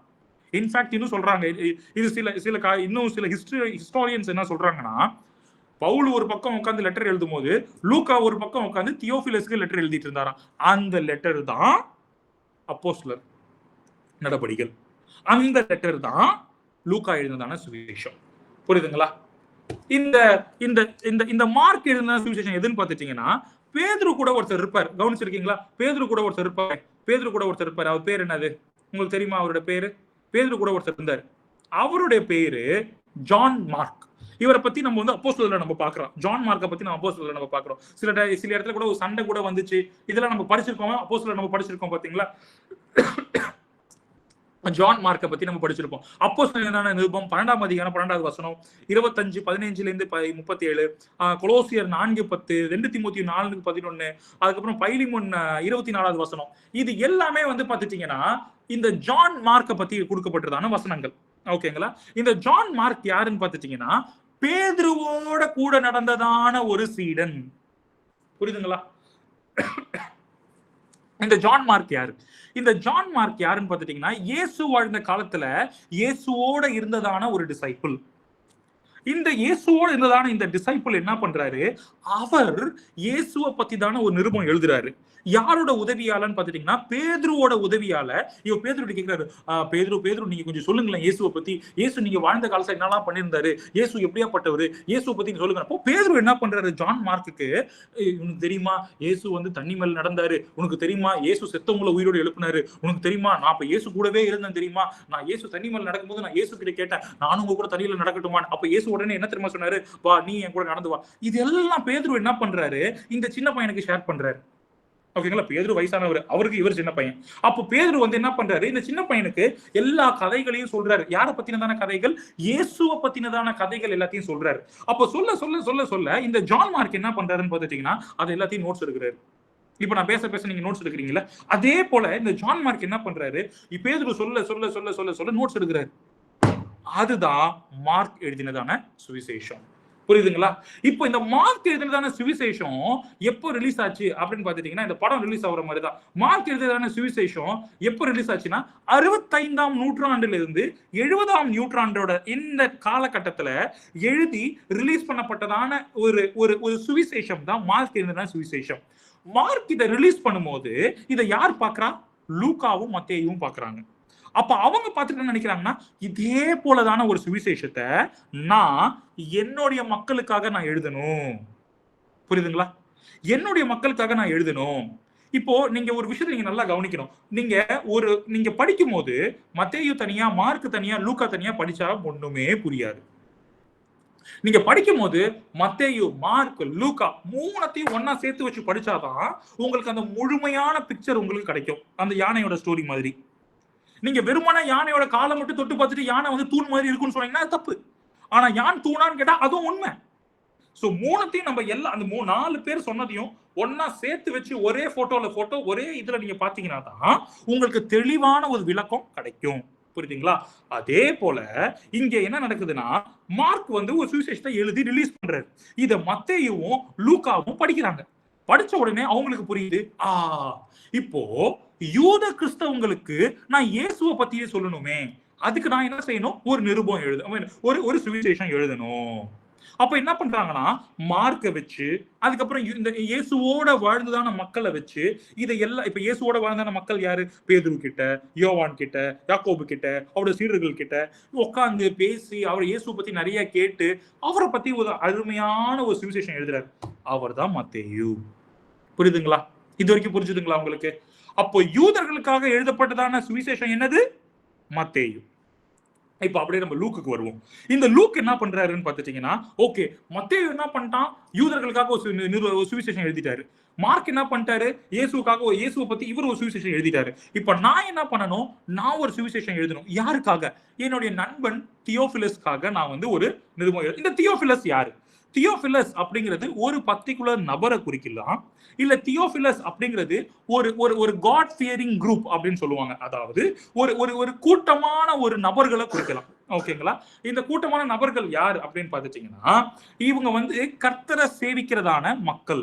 இந்த மக்கள் யாருன்னா, பவுலோடைய பவுல் அவர் ஊழியம் பண்ணப்போ வந்ததான மக்கள். இப்ப எப்படி நீங்க எல்லாம் இந்த சபையில கூடி இருக்கீங்களோ, அதே போல பவுலுடைய சீடர்கள் சொல்லலாம். நீங்க பவுலுடைய சுவிசேஷங்களை கேட்டு வளர்ந்தான மக்கள் இருக்காங்க பாத்தீங்களா, அவங்களுக்கு இயேசுவை பத்தினதான ஒரு சுவிசேஷத்தை எழுதுறாரு. யார் எழுதுறாருன்னா, லூக்கா எழுதுறாரு. அதுதான் லூக்கா. சோ இன்னொரு விஷயம் நீங்க நல்லா கவனிச்சீங்கன்னா, லூக்காவுடைய பார்ட் 2 என்னன்னு பாத்துட்டீங்கன்னா, அப்போஸ்தலர். புரியுதுங்களா இது வரைக்கும்? லூக்கால நம்ம யாரை பத்தி பாக்குறோம் அப்படின்னு பாத்துட்டீங்கன்னா, இயேசுவை பத்தி நம்ம பாக்குறோம். ஆனா அப்போஸ்தலர் நம்ம என்ன பாக்குறோம்னா, பரிசுத்த ஆவியானவரை பத்தி பாக்குறோம். புரியுதுங்களா? அதனாலதான் வந்து பவுல் சொல்லுவாரு, லூக்கா சொல்லுவாரு, என்னுடைய முன்னாடி எழுதப்பட்டதான வால்யூம்ல நான் இயேசுவை பத்தி எழுதியிருக்கேன், ஆனா இப்போ நான் எழுத போறதுல நான் பரிசுத்த ஆவியானவரை பத்தி எழுதுறேன்.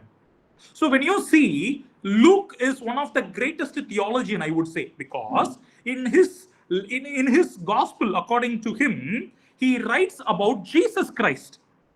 Whereas in the gospel, in the book of Acts, he writes about the Holy Spirit. பரிசுத்த ஆத்மாவை பத்தி அவர் என்ன பண்றாருன்னா, அவருடைய இந்த லூக்கா அவருடைய அந்த புக் ஆஃப் ஆக்ட்ஸ்ல பரிசுத்த ஆத்மாவை பத்தி அவர் எழுதுறாரு. ஆனா அவர் வந்து பாத்துட்டீங்கன்னா, இந்த ஃபர்ஸ்ட் எழுதப்பட்டதான இதுல வந்து இயேசு கிறிஸ்துவை பத்தி நம்ம எழுதுறாரு. அவர் புரியுதுங்களா இது வரைக்கும்? இப்போ ஃபர்ஸ்ட் 3 பேரை பார்த்துட்டோம். மார்க் என்ன பண்றாரு? அவர் ஒரு சுவிசேஷம் எழுதிட்டாரு. மத்தேயு என்ன பண்றாரு? அவர் ஒரு சுவிசேஷம் எழுதிட்டாரு. அப்புறம் யார் வந்தா? லூக்கா வந்தார். லூக்காவும் அவர் வந்து ஒரு சுவிசேஷம் எழுதிட்டாரு. புரியுதுங்களா இது வரைக்கும்? இப்போ என்ன நடக்குதுன்னா, கடைசியா ஒருத்தர் வராரு. அவர் எப்போ வராருன்னா 90ஆம் நூற்றாண்டுல வராரு. எப்போ? 90, 92, 93 அந்த டைம்ல ஒருத்தர் வராரு. அவர் பேரு தான் யோவான். ஓகேங்களா? நான் சொல்றதான இந்த 4 points. I want you all to note down these 4 different points, which is very important points for understanding the synoptic gospel. The purpose of Matthew to write his gospel is for his Jewish audience to prove Jesus as the King of Jews. ஓகேங்களா? I want you to write down this. திருப்பி I repeat it again. மத்தேயு அவருடைய சுவிசேஷத்துல இயேசுவை யூதர்களுடைய ராஜாவாக காண்பிக்கணும் அப்படிங்கிறது தான் அவருடைய பிரதான நோக்கம். மத்தேயுடைய ஆடியன்ஸ் யாருன்னு பார்த்துட்டீங்கன்னா யூத குல கிறிஸ்தவர்கள். ஓகேங்களா? எழுதிட்டீங்களா இது வரைக்கும்? அடுத்து நம்ம யாரை பார்க்கிறோம் அப்படின்னா லூக்காவை பார்ப்போம். லூக்கா யாருன்னு பார்த்துட்டீங்கன்னா ஒரு புறஜாதியினர்களுக்காக தேர்ந்தெடுக்கப்பட்டதான ஒரு அப்போஸ்தலர் லூக்கா. அப்போ லூக்கா அவருடைய ஆடியன்ஸ் யாருன்னு பாத்தீங்கன்னா முழுக்க முழுக்க லூக்காவோட ஆடியன்ஸ் யாருன்னா புறஜாதியினர். ஒரு புறஜாதியினர்களுக்காக எழுதப்பட்டதான ஒரு சுவிசேஷம் தான் லூக்கா எழுதினதான சுவிசேஷம். புரியுதுங்களா? ஐ திங்க் இது வரைக்கும் உங்களுக்கு புரிஞ்சிருக்கும்னு நினைக்கிறேன். இப்போ அப்ப நீங்க அடுத்த क्वेश्चन, அப்ப பாஸ்டர் அப்ப மார்க் யாருக்காக எழுதப்பட்டுச்சு? மார்க்கோட ஆடியன்ஸ் யாருன்னா ஃபர்ஸ்ட் செஞ்சுரி கிறிஸ்டியன்ஸுக்கு இயேசுவை ஒரு சேவியரா, he wants to, I mean the Mark wants to prove that Jesus is the servant leader. புரியுதுங்களா? இயேசுதான் பழைய ஏற்பாட்டுல சொல்லப்பட்டதான தீர்க்கதரிசனங்களுடைய நிறைவேற்றுதல் தான் இயேசு கிறிஸ்து அப்படிங்கறத நிரூபிக்கும் வகையில எழுதப்பட்டதான ஒரு நிருபம் தான் மார்க் எழுதினதான நிருபம். புரியுதுங்களா இது வரைக்கும்? அப்ப நீங்க கேட்கலாம், அப்போ யோவான் என்னது பாஸ்டர்? யோவான் என்னன்னு பார்த்துட்டீங்கன்னா யோவான்ல வந்து என்ன விஷயம்னா John proves his audience that Jesus is God. புரியுதுங்களா? ஐ மீன் அதுக்கு யோவான் ஜோஹனைன் அது வந்து ஒரு தனி கம்ப்ளீட்டா வந்து ஒரு அது யோவான் வந்து பாத்தீங்கன்னா ஒரு கம்ப்ளீட்டான ஒரு டிஃப்ரெண்டான ஒரு ஜான்ரா. அதுதான் வந்து இந்த வார்த்தை வந்து ரொம்ப முக்கியமான ஒரு வார்த்தை, ஜான்ரா. ஜான்ரா மீனிங் ஒரு ஒரு அது என்ன சொல்ல ஒரு ஒரு ஒரு ஸ்டைல் ஆஃப் ரைட்டிங். ஓகேங்களா? ஜான்ராவை நம்ம இப்படியும் சொல்லலாம். அது the concept, அந்த கான்செப்ட் இஸ் டிஃபரெண்ட். ஸோ இந்த மூணுமே ஒரே மாதிரி இருக்கும். அதனாலதான் சொல்லுவாங்க மத்தேயு, மார்க், லூக்கா இவங்க 3 பேருமே வந்து யாருன்னு பார்த்துட்டீங்கன்னா ட்வின் பிரதர்ஸ் தான். இவங்க 3 பேருமே ட்வின் பிரதர்ஸ் தான். ஆனா யோவான் வந்து கம்ப்ளீட்டா ஒரு டிஃபரெண்ட். யோவானை பொறுத்த வரைக்கும் யோவான் வந்து எப்போ எழுதப்பட்டுச்சுன்னா அந்த தேவாலயம் இடிக்கப்பட்டதுல இருந்து 10 வருஷம் கழிச்சு எழுதப்பட்டதான ஒரு நிருபம் தான், ஐ மீன் ஒரு சுவிசேஷன் தான் யோவான். இயேசு சொல்றாரு இல்லங்க இந்த ஆலயம் இடிக்கப்படும். அதே மாதிரி என்ன நடக்குதுன்னு பார்த்துட்டீங்கன்னா கிங் கிளாடியஸோட டைம்ல என்ன நடக்குதுன்னு பார்த்துட்டீங்கன்னா இந்த தேவாலயம் வந்து பார்த்துட்டீங்கன்னா இடிக்கப்பட்டுரும். அப்போ தேவாலயம் இடிக்கப்பட்ட அந்த டைம்ல என்ன பண்றாங்கன்னா வந்து ஒரு நிருபம் எழுதுறாங்க. அந்த நிருபத்தை அந்த சுவிசேஷம் எழுதப்பட்டதான அந்த சுவிசேஷத்தோட பேர் தான் யோவான் எழுதினதான சுவிசேஷம். புரியுதுங்களா இது வரைக்கும்? அப்போ இந்த மூணு காரியங்கள் நம்ம இன்னைக்கு பாக்குறோம். நம்ம மத்தேயு, மார்க், லூக்கா.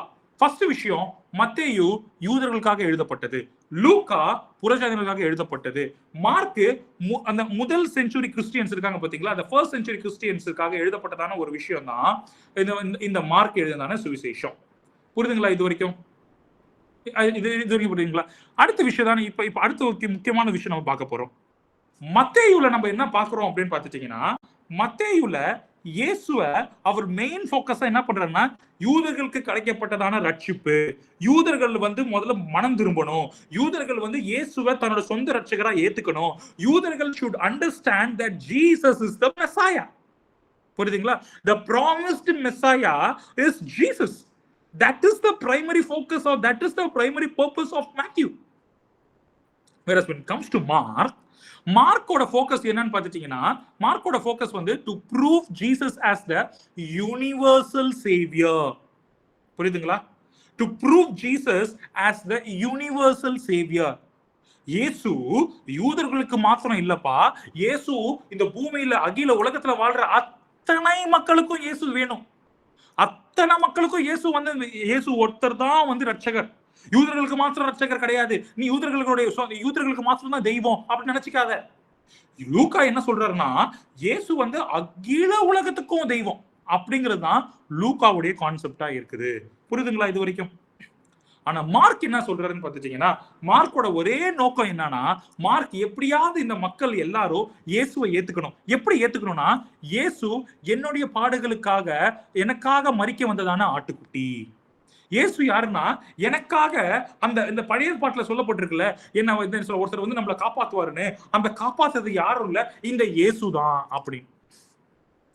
அடுத்த ஒரு விஷயம் நான் வந்து உங்களுக்கு இந்த இடத்துல வந்து முக்கியமா ஹைலைட் பண்ணி சொல்ல விரும்புறதான ஒரு விஷயம். மார்க் எழுதுதான சுவிசேஷம் வந்து மார்க் வந்து பாத்துட்டீங்கன்னா அந்த அளவுக்கு படிப்பறிவு இல்லாதவர். ஓகேங்களா? மார்க் அந்த அளவுக்கு படிப்பறிவு இல்லாதவர். அவருக்கு அந்த அளவுக்கு எழுத வராது. அதனாலதான் வந்து பாத்துட்டீங்கன்னா மார்க் வந்து ரொம்ப ஒரு சின்னதான ஒரு நிருபம். ஐ மீன் லைக் ஒரு சின்னதான ஒரு சுவிசேஷம். சாரி, நிருபம் கிடையாது. நிருபம்னா லெட்டர், சுவிசேஷம்னா காஸ்பிள். சோ மார்க் வந்து பாத்தீங்கன்னா ரொம்ப ஒரு சின்னதான ஒரு காஸ்பிள். ஓகேங்களா? ஆனா மத்தேயும் லூக்காவும் பாத்துட்டீங்கன்னா, மத்தேயு டாக்ஸ் கலெக்டர். மீனிங் உங்களுக்கு மீனிங் எப்படி சொல்லலாம்னா, மத்தலப் இந்த காலத்துல வாழ்றதான ஒரு சிஏ, ஒரு சார்ட்டர்ட் அக்கவுண்டன்ட், ஒரு ஒரு ஒரு ஒரு எம்பிஏ, ஒரு சார்ட்டர்ட் அக்கவுண்டன்ட், ஒரு எம்பிஏ, ஆர் என்ன சொல்லலாம், ஒரு அக்கவுண்டன்ட், ஒரு ஒரு ஒரு ஃபினான்ஸ் மினிஸ்டர், அந்த அளவுக்கு ஒரு ஞானம் படைச்சதான ஒரு பர்சன் தான் மத்தேயு. அதனாலதான் வந்து பாத்துட்டீங்கன்னா மத்தேயு எழுதும் போது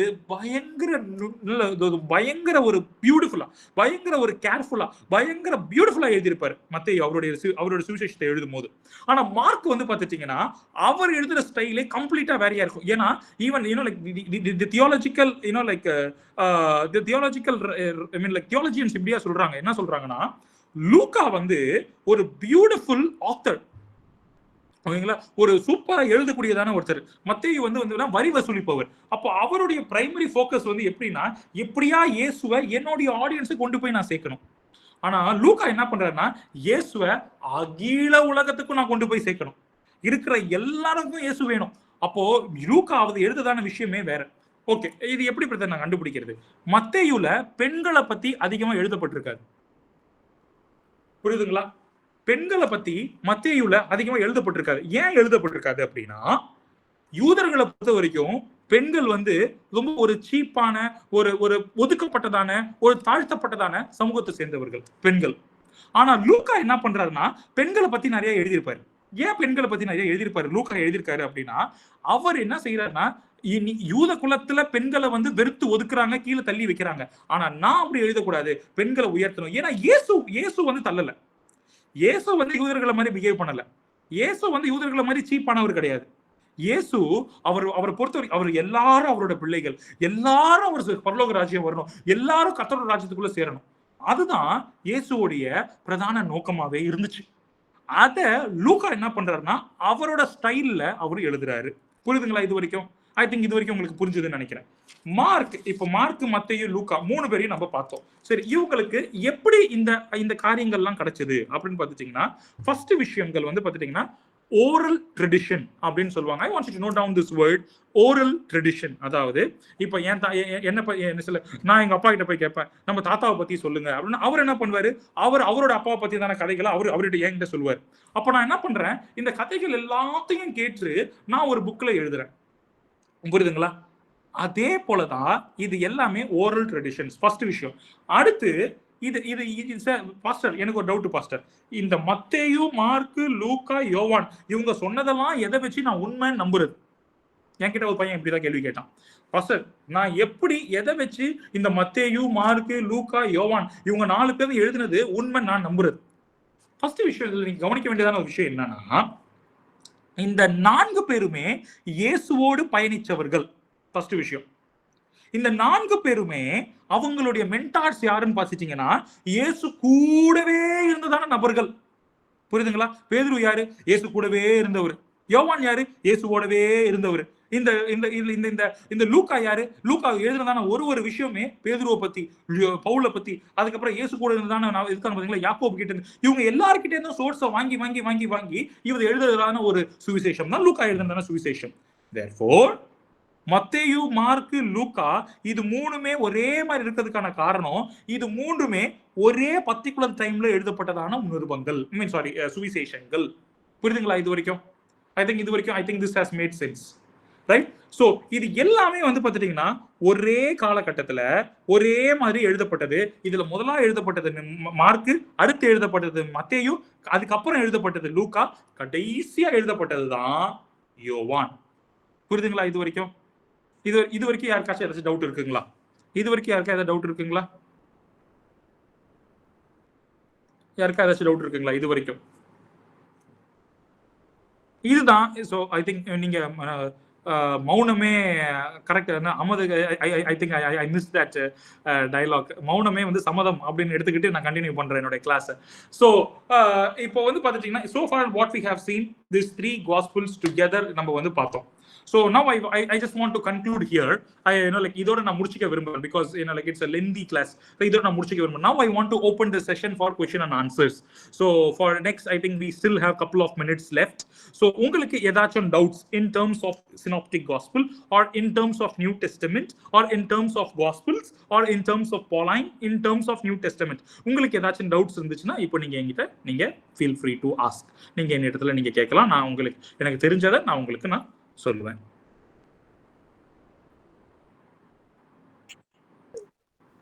இது வரைக்கும் நடத்தின கிளாஸ்ல உங்களுக்கு ஏதாச்சும் டவுட் இருக்கா? ஃபர்ஸ்ட் அது அந்த क्वेश्चंस நம்ம பார்ப்போம்.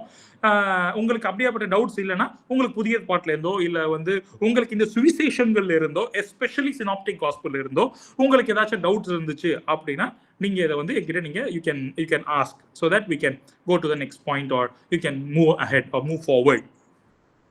யாருக்காச்சும் ஏதாச்சும் டவுட்ஸ் இருக்குங்களா? Pastor thank you. கிளியரா இது வரைக்கும் எக்ஸ்பிளைன் பண்ணது பக்காவா இருந்துச்சுங்க. ஓகேங்க. எனக்கு ஒரு டவுட்டுங்க பாஸ்டர். என்னன்னா இப்போ வந்து அதாவது ஆண்டவர் வந்து இயேசுநாதர் எல்லாரும் கேக்குறாங்க சைன் கேட்கும்போது யோனாவுடைய சைன் அப்படின்னு சொல்றாரு இல்லைங்களா? யோனாவுடைய சைன் அப்படின்னு சொல்லும்போது யோனா வந்து 3 மத்தேயில படிக்கும்போது 3 இரவு 3 பகல் இருந்தது போல மனுஷகுமாரனும் பூமியில இருப்பார்னு சொல்றாருல பாஸ்டர். ஓகே. ஆனா சில பேர் என்ன சொல்றாங்கன்னா 3 நைட்டு 3 பகல் வந்து கிரைஸ்ட் வந்து இதுல இல்லையே, கல்லறையில இல்லையே அப்படின்னு சொல்றாங்க. Okay okay.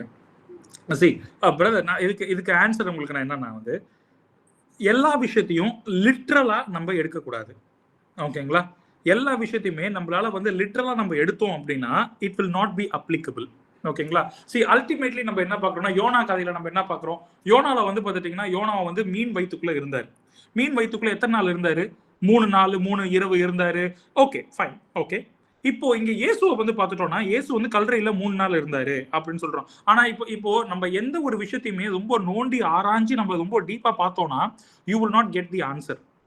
ஓகேங்களா? ஃபார் எக்ஸாம்பிள் மத்தேயு எழுதின சுவிசேஷம் 1வது வசனத்துல வந்து 1ஆம் அதிகாரத்துல வந்து இருக்கதான இந்த ஃபர்ஸ்ட் 17 வசனங்களை பாத்தீங்கன்னா அதுல வந்து பாத்துட்டீங்கன்னா 17வது வசனத்துல all the generations from Abraham to David was 14 generations அப்படின்னு கொடுத்திருக்கு. But when you see that it is not exactly 14 generations. I think you are getting the point. 14 கிடையாது. see ultimately what is the message? What is the author trying to tell us? The author is trying to tell us the connection of Jonah and Jesus. பழைய பாட்டுல எப்படி YONO மீன் வயித்துக்குள்ள இருந்தாரோ அதே போல இங்க இயேசு என்ன பண்றாரு? கல்லறைக்குள்ள இருக்காரு. சோ இது வந்து அவர் 3 நாள் இருந்தாரா 3 இரவு இருந்தாரா? see that is not the matter here, but it is the fulfillment. see I mean Old Testament is the foreshadow. ஓகேங்களா? நியூ டெஸ்டமெண்ட்ல நடக்கிறதான ஒரு விஷயத்துடைய foreshadow தான் வந்து பாத்துட்டீங்கன்னா Old Testament. ஓகேங்களா? இன்னொரு எக்ஸாம்பிள் நான் உங்களுக்கு கொடுக்கட்டுமே. புதிய பாட்டுல ஐ மீன் லைக் புதிய பாட்டு அப்போஸ்தலர் எழுதின சுவிசேஷம் 2ஆம் அதிகாரத்துல நம்ம என்ன பார்க்கிறோம்? இயேசு என்ன சொல்றாரு? அக்கினிமயமான நாவுகள் இறங்கின அப்படின்னு நம்ம பாக்குறோம்ல. எங்க பாக்குறோம்? அப்போஸ்தலர் எழுதின சுவிசேஷம் 2ஆம் அதிகாரத்துல நம்ம என்ன பாக்குறோம்? அக்கினிமயமான நாவுகள் என்ன பண்ணுச்சான்? இறங்குச்சான்.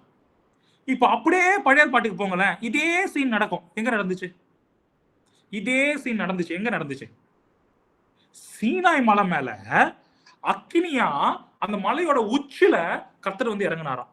இப்ப புதிய பாட்டுல பாருங்க, பரிசுத்தாவியானவர் என்ன பண்றாரு? அக்கினியின் வடிவுல, அக்கினியின் நாவின் வடிவுல மக்கள் மேல வந்து இறங்குறாராம். ஓகேங்களா? இப்போ வந்து அந்த இப்போ உங்ககிட்ட கேள்வி கேட்ட அதே நபர் வந்து கேட்க முடியாது. அது எப்படி சீனாய் மலை மேல வந்து அக்கினியா வந்து தானே இறங்கினாரு, இங்கேயும் அக்கினியா தானே வந்து இறங்கினா, இங்க இப்ப இறங்கி வந்து இறங்கினாருன்னா நம்ம செத்து போயிடுவோம். நம்ம சுத்தமா ஃபுல்லா அவுட், ஆல் அவுட், நம்ம பொசுங்கிடுவோம். ஆனா இங்கே கர்த்தர் என்ன பண்றாரு, பரிசுத்தாவியானவர் அக்கினியின் வடிவுல வந்து இறங்குறாரு. It is not exactly it has to be like 3 days and 3 nights or it has to be 3 days. It's not exactly like that. See, the message is important, not the content. I mean not the exact thing. புரியுதுங்களா? அங்க என்ன நடந்துச்சோ அதே விஷயம் இங்க நடக்கணும்னு தான் நம்ம பாக்குறோம். புரியுதுங்களா? சோ அங்க அக்கினிமயமா வந்து இறங்கினாரு, இங்க அக்கினியின் வடிவுல வந்து இறங்கினாரு. இல்ல இல்ல இல்ல இல்ல நீங்க அங்க அக்கினியா வந்து இறங்குனீங்கல்ல, அதே மாதிரி தான் இங்கேயும் வரணும். We cannot demand that. But it is the foreshadow. அதான் என்ன சொல்லுவாங்கன்னா வந்து ஒரு நிழலாட்டம். கரெக்டான வார்த்தை, தமிழ் வார்த்தை வந்து நிழலாட்டம். இப்போ வந்து பழைய பாட்டோடைய புதிய பாடல் நடக்கிறதான ஒரு விஷயமே நீங்க பார்த்துட்டீங்கன்னா பழைய பாட்டில் அதோட ரெஃபரன்ஸ் இருக்கும். புதிய பாட்டில் நடக்கிறதான ஒரு காரியமே அதோட ரெஃபரன்ஸ் வந்து பாத்தீங்கன்னா பழைய பாட்டில் இருக்கும். சோ பழைய பாட்டில் எப்படி இருந்துச்சோ அதே போலதான் புதிய பாட்டில் இருக்கணுமான அவசியம் இல்லை. அப்படி இருக்கணும்னு அவசியம் கிடையாது. ஆனா அதோடைய சாராம்சம் இங்க இருக்குதுங்க. புரியுதுங்களா உங்களுக்கு? I think that has answered your question. If you still have a question, I can still help you out. நான் உங்களுக்கு அதுக்கான சோர்ஸ் ஆஃப் மெட்டீரியல்ஸ் நான் உங்களுக்கு நான் சென்ட் பண்றேன். மாஸ்டர் இன்னும் ஒரே ஒரு क्वेश्चन. Sure please. ஒன்றும் இல்லைங்க, ஆக்சுவலாக பழைய ஏற்பாட்டில் படிக்கும்போது அவருக்கு வந்து இமானுவேல் என்று பெயரிடுவாயாக தானே ஃபர்ஸ்ட். ஆமாங்க. ஏன் இங்க வந்து இமானுவேல்னு பெயரிடாம இயேசுன்னு பேர் வச்சாங்க? ஓகே, இந்த ஒரு வார்த்தை வந்து இமானுவேல் அப்படின்ற வார்த்தைக்கான அர்த்தம் God is with us. ஈசு என்ன இயேசு கிறிஸ்தோஸ். ஓகேங்களா? இன்னைக்கு கிரீக் பதத்துல நீங்க பார்க்கும்போது ஈசு கிறிஸ்தோஸ், ஜீசஸ் கிரைஸ்ட். சோ இந்த கிறிஸ்தோஸ் அப்படின்ற வார்த்தைக்கான அர்த்தம் என்னன்னு பார்த்துட்டீங்கன்னா சேவியர். ஈசு அப்படின்ற வார்த்தைக்கான அர்த்தமும் என்னன்னு பார்த்துட்டீங்கன்னா சேவியர், அதுதான் அர்த்தம். ஓகேங்களா? இயேசு. ஆனா வந்து பழைய பாட்டுல ஏசாயாவோட தீர்க்கதரிசனத்துல என்ன போட்டிருக்குன்னா, நீ அவருக்கு இமானுவேல் என்று பெயரிடுவாயாக அப்படிங்கிறதான வார்த்தை அது வந்து ஒரு தீர்க்க தரிசனம். ஓகேங்களா பிரதர்? இமானுவேல் அப்படின்னு அவருக்கு பெயரிடுவாயாக அப்படிங்கிற தீர்க்க தரிசனம். இமானுவேல் அப்படின்ற வார்த்தைக்கான அர்த்தம் இயேசு கர்த்தர் நம்மளோடு இருக்கிறார். God is with us. ஓகேங்களா? இப்போ என்ன நடந்துச்சு அப்படின்னா, இப்போ இயேசு பிறந்தப்போ இயேசு வந்து 100% man, 100% God. So the prophecy that was there in the Old Testament that was told by Isaiah is fulfilled in the womb of Mary. புரியுதுங்களா? It is the fulfillment of the prophecy. Like ultimately இந்த ஒரு point நான் சொல்ல மறந்துட்டேன். மத்தேயு, mark, லூக்கா 3 சுவிசேஷங்களுமே என்னன்னு பார்த்துட்டீங்கன்னா பழைய பாட்டுல சொல்லப்பட்டதான அந்த ப்ராமிஸ் அண்ட் ப்ராஃபஸியோட ஃபுல்ஃபில்மெண்டோடைய டெஸ்டிமனி தான் இந்த 3 காஸ்பல்ஸுமே, இந்த 4 காஸ்பல்ஸுமே. இன்ஃபேக்ட் பழைய பாட்டுல சொல்லப்பட்டிருக்கதான ப்ராஃபசிஸ், பழைய பாட்டுல கொடுக்கப்பட்டிருக்கதான ப்ராமிசஸ், அதோடைய நிறைவேறுதல் தான் இயேசு கிறிஸ்து. அந்த இயேசு கிறிஸ்துவை பத்தினதான சாட்சிகள் தான் இந்த 4 சுவிசேஷங்களுமே. ஓகே, இப்ப பழைய பாட்டுல வந்து இயேசு நீங்க வந்து இயேசுக்கு வந்து இமானுவேல் என்று பெயரிடணும்னு போட்டிருக்கு. ஆனா இங்க வந்து இவருக்கு இமானுவேல்னு பேர் போடல. அப்பனா இது இமானுவேல் கிடையாதா? வேற யாரோ ஒருத்தரா? அப்படின்னா கிடையாது. இமானுவேல்ன்றதுக்கான அர்த்தம் என்ன? அர்த்தம் வந்து கர்த்தர் நம்மளோட இருக்கிறார். அந்த கர்த்தர் நம்மளோட இருக்கிறதான நிறைவேறுதல் தான் இயேசு கிறிஸ்து. புரியுதுங்களா? இயேசு இந்த பூமியில இந்த காலம் வாழும்போது அவர் கர்த்தர், அவர் நம்மளோட வாழ்ந்தார். புரியுதுங்களா பிரதர்? சோ கர்த்தர் நம்மளோட வாழ்ந்தார். சோ அவருக்கு வந்து இயேசு கிறிஸ்து. சரி, ஓகே, இந்த இயேசு கர்த்தர் நம்மளோட இருக்கிறார். God is with us. ஓகேங்களா? God is with. What was God doing with us? God saved mankind from sin. God saved humanity from death. God saved mankind from hell. And Jesus did that. Right? Jesus did that, right? So you see here, the Savior God is living with us in this world just like human being. The Savior God is living with us in this human flesh just like human being, which is God is now with us. So the prophecy of Emmanuel is now being fulfilled here. So ultimately, it is not that exactly the same, but it is the message is the same, the content is the same, but it is the fulfillment of the prophecy. The prophecy, அதன சொல்றேன், தீர்க்க தரிசனத்தோட நிறைவேறுதல் தான் இயேசு கிறிஸ்து. அதாவது கர்த்தர், அது கடவுள். இயேசுன்றது யாரு? கடவுள். அவர் இப்ப எங்க இருக்காரு? நம்மளோட இருக்காரு. God is with us. புரியுதுங்களா பிரதர்? Thank you pastor. நான் ஒரே ஒரு क्वेश्चन pastor. Sure. ஒன்னும் இல்லைங்க. ஆக்சுவலா இப்ப மத்தேயுல மட்டும் அந்த கிழக்குல நட்சத்திரம் தோன்றுனுச்சு அப்படின்னு சொல்லி அது ஒருவேளை பைபிள் வந்து அஸ்ட்ரானமியை சப்போர்ட் பண்ணுதோ? இல்லைங்க, பைபிள் டசன்ட் சப்போர்ட் அஸ்ட்ரானமி. ஓகேங்களா? இது வந்து பார்த்துட்டீங்கன்னா it is a sign. Okay, sign is different, astronomy is different. See like ரீசெண்டாக நான் கூட ஒரு ஒரு ஒரு ஒரு வீடியோ ஒன்று பார்த்துட்டு இருந்தேன். அஸ்ட்ரானமில வந்து இந்த செவ்வாய் நட்சத்திரம், இந்த நட்சத்திரம், அந்த நட்சத்திரம்னு சொல்லுவாங்க. அது எல்லாமே வந்து பார்த்துட்டீங்கன்னா it is not with I mean like astrology. By the way brother, நீங்க அஸ்ட்ராலஜி சொல்றீங்களா அஸ்ட்ரானமி சொல்றீங்களா? அஸ்ட்ராலஜி வேற, அஸ்ட்ரானமி வேற. Astronomy. Okay, astronomy meaning science. Okay, you are talking about science, you are not talking about horoscope. கரெக்ட்டுங்களா? இல்ல அது இல்ல, astronomy. I am talking about astronomy. வானசாஸ்திரம். ஓகே, வானசாஸ்திரம். Okay, yeah, that's good. நட்சத்திரத்தை பார்த்து கணிச்சு இப்படி ஒருத்தர் பிறந்திருப்பாருன்னு வந்திருக்கிறதுனால பைபிள் வந்து அஸ்ட்ரானமி சப்போர்ட் பண்ணுது. ஓகே, அப்படின்னு சில பேர் சொல்றாங்க. அப்படி நம்ம சொல்ல முடியாது. அதே டைம்ல பைபிள்ல இருக்கதா நிறைய விஷயங்கள் இட் ரிலேட்ஸ் வித் சயின்ஸ். ஓகேங்களா?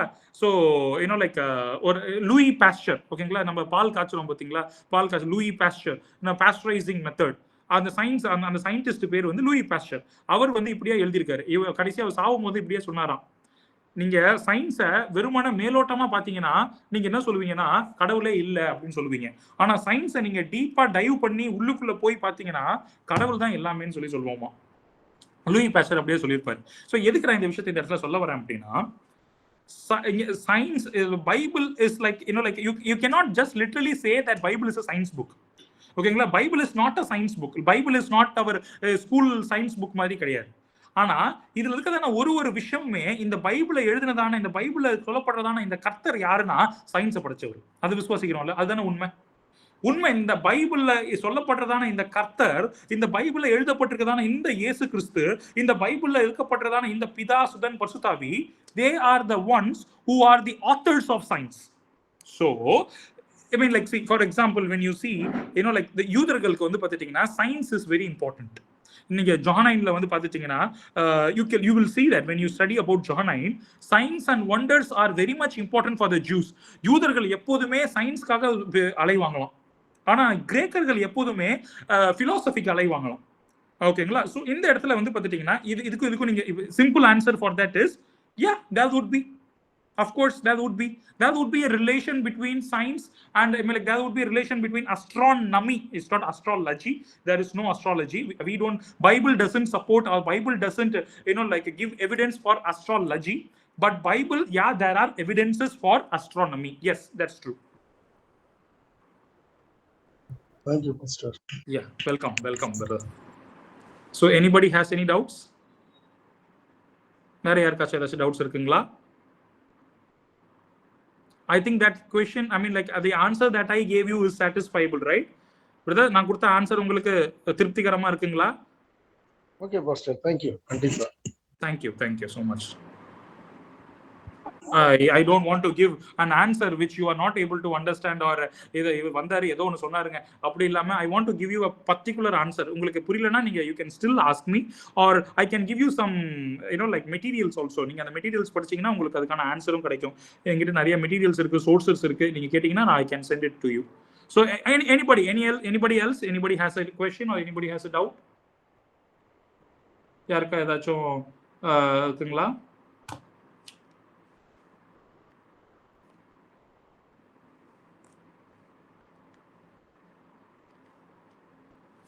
யாருக்காச்சும் ஏதாச்சும் டவுட்ஸ் இருக்குங்களா? ஒரே ஒரு question boss. Sure, please go ahead. அனானிய ஸ்திரீ வரும்போது ஆண்டவர் வந்து பிள்ளைகளுடைய அப்பத்தை எடுத்து நாய்க்குட்டிக்கு போட முடியாதுன்னு சொல்றாங்க. அது நிறைய பேசுறாங்க அதை பத்தி. அது நீங்க எப்படி யோசிக்கிறீங்க? ஓகே, ஸோ ஃபர்ஸ்ட் ஒரு விஷயம் நீங்க இந்த இடத்துல பார்க்கணும். இது வந்து என்னுடைய ரிசர்ச் டாபிக்குமே கூட. ஸோ கானானிய ஸ்திரீ கிட்ட வந்து இயேசு என்ன சொல்லுவாருன்னா, பிள்ளைகளுடைய அப்பத்தை எடுத்து நான் நாய்க்கு எப்படி போட முடியும் அப்படின்னு சொல்லுவார். இந்த இடத்துல நீங்க ஒரு விஷயம் கவனிக்கணும். இந்த விஷயத்த நீங்க வந்து பார்த்துட்டீங்கன்னா, இந்த இடத்துல யார் இருந்தா, இந்த இயேசு இந்த விஷயத்த பேசும்போது நம்ம கேட்கும்போது ரொம்ப ஹாஷா இருக்கு. ஓகேங்களா? இப்ப நான் இப்படி சொல்லுவேன், அந்த இடத்துல நான் மட்டும் அந்த கானானிய ஸ்திரீ இடத்துல நான் மட்டும் இருந்தேன்னா, யோ நான் பேசுறேன், என்ன பார்த்து என்ன பார்த்தா நாய் மாதிரி இருக்கா, நான் போறேன், நான் இந்த இடத்துல இருக்க மாட்டேன், நான் கிளம்புறேன், நீயும் வேணாம், சுவிசேஷம் வேணாம்னு சொல்லிட்டு நம்ம போயிருக்கோம். ஆனா இந்த இடத்துல ஒரு விஷயம் நீங்க நல்லா கவனிக்கணும். இயேசு அந்த விஷயத்த பேசும்போது கூட நின்றுட்டு இருந்ததான மக்கள் யார் அப்படிங்கறத நீங்க கொஞ்சம் கவனிக்கணும். இயேசு கும்பல்ல இருக்காரு, அந்த கும்பல் நடுவுல இயேசு நிக்கிறாரு. இயேசுவை சுத்தி நிறைய மக்கள் இருக்காங்க. யார் அந்த மக்கள்? ஃபர்ஸ்ட் யார் இருக்காங்கன்னா யூதர்கள் இருக்காங்க. ஓகேங்களா? முக்கியமான விஷயம், யூதர்கள் இருக்காங்க. அடுத்து பிரதர், அந்த அந்த அதிகாரமும் அந்த வசனமும் அது எங்க இருக்கு பிரதர்? கரெக்டா சொல்லுங்க பார்க்கலாம். மத்தேயு எங்க எங்க இருக்கு பிரதர்? அது அந்த கானானிய ஸ்திரீ இன்சிடென்ட் எங்க இருக்குன்னு பார்த்துட்டீங்கன்னா, நம்ம மோஸ்டா வந்து மத்தேயுலயும் லூக்காலையும் இது கொடுத்துருக்கோம், ஈவன் மார்க்லையும் கொடுத்துருக்கோம்னு நினைக்கிறேன். இந்த இடத்துல நீங்க ஒரு விஷயம் நீங்க நல்லா கவனிக்க வேண்டியது என்னன்னா, அவர் இயேசுவை சுத்தி 3 கேட்டகரி ஆஃப் மக்கள் இருக்காங்க. யார் இருக்கானா, ஃபர்ஸ்ட் இருக்கிறது யாருன்னா வந்து பரிசேயர், சதுசேயர்கள். Okay, first thing. செகண்ட் பார்க்க வேண்டியது யாருன்னா யூத மத தலைவர்கள். அடுத்து யூதர்கள். இந்த 3 கும்பலும் இயேசுவை சுத்தி நின்றுட்டு இருக்காங்க. இந்த டைம்ல இந்த லேடி என்ன பண்றாங்கன்னா, கும்பலுக்கு நடுவுல இருந்து எல்லாரையும் பிரிச்சு விட்டுட்டு வந்து இயேசுவே எப்படியா என் பொண்ணை காப்பாத்துங்க, என் பொண்ணு உடம்பு சரியில்லை, அவ ரொம்ப படுத்த படுக்கையா இருக்கா, என் பொண்ணுக்கு உதவி பண்ணுங்க இயேசுவேன்னு சொல்லி கேட்கறாங்க இந்த சிஸ்டர். இந்த சிஸ்டர் கேட்கும் போது இந்த டைம்ல இயேசு என்ன சொல்றாரு? பிள்ளைகளுக்கு வைக்கப்பட்டிருக்கதான அப்பத்தை நான் எப்படி எடுத்து நாய்க்கு போட முடியும்ன்றாரு. சி, இத பார்க்கும்போது நமக்கு ரொம்ப ஹார்ஷா தெரியுது.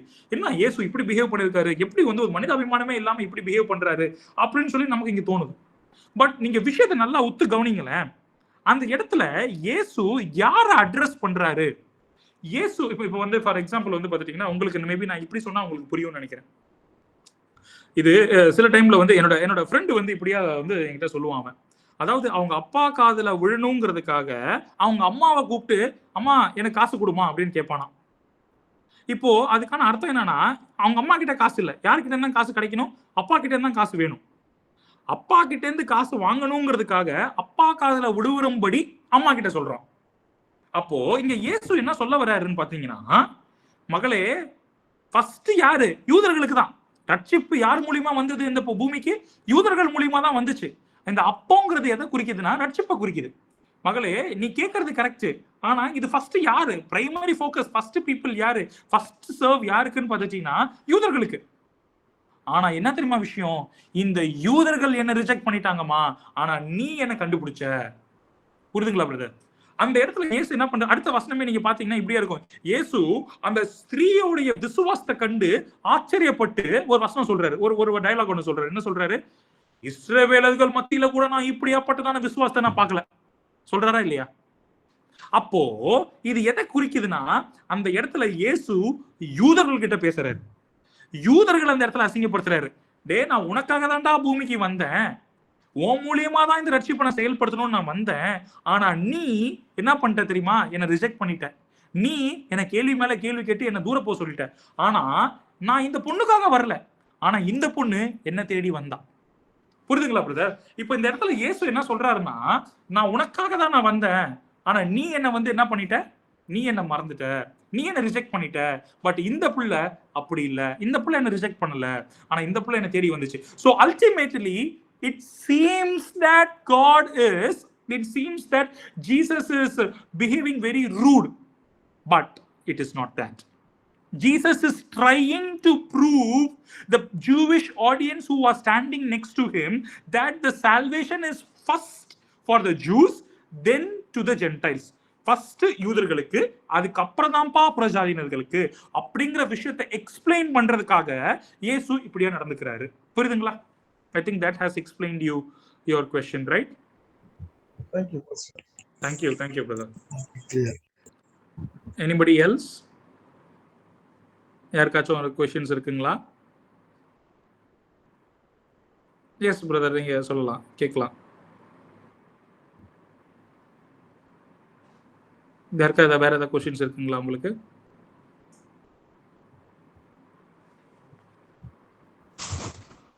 ரொம்ப நல்லா எக்ஸ்பிளைன் பண்ணீங்க பாஸ்டர், ரொம்ப தேங்க்ஸ். Thank you.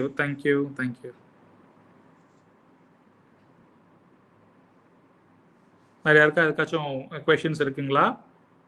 क्वेश्चंस இல்லனா we can close.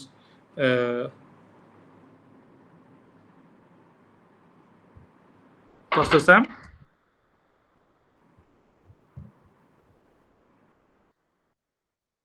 Yeah. Shall we? யாருக்காச்சும் டவுட் இருக்குங்களா?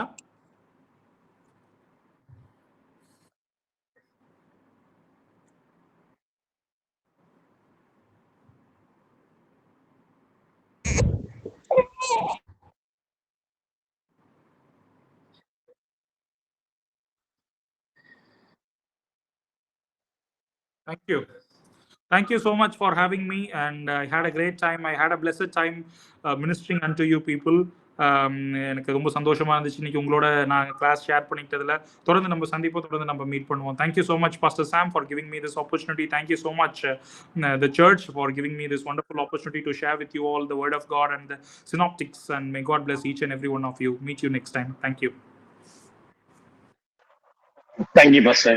Thank you. Excellent. Thank you. Thank you. Thank you. Thank you.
Thank you, Sam. Thank you.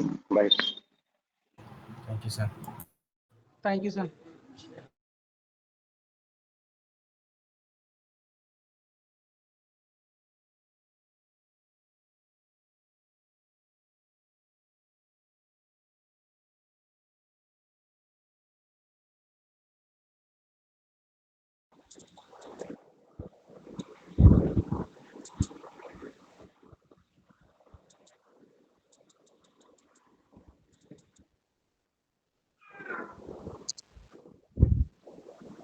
பாஸ்டர்கிட்ட ஒன்று மட்டும் கேட்கணும். இப்போதான் பைபிள் படிக்க ஸ்டார்ட் பண்ணியிருக்கனால அது எப்படி படிக்கணும் என்ன ஏதுன்னு அவர்கிட்ட தெரிஞ்சுக்கலாம். ஷூர்.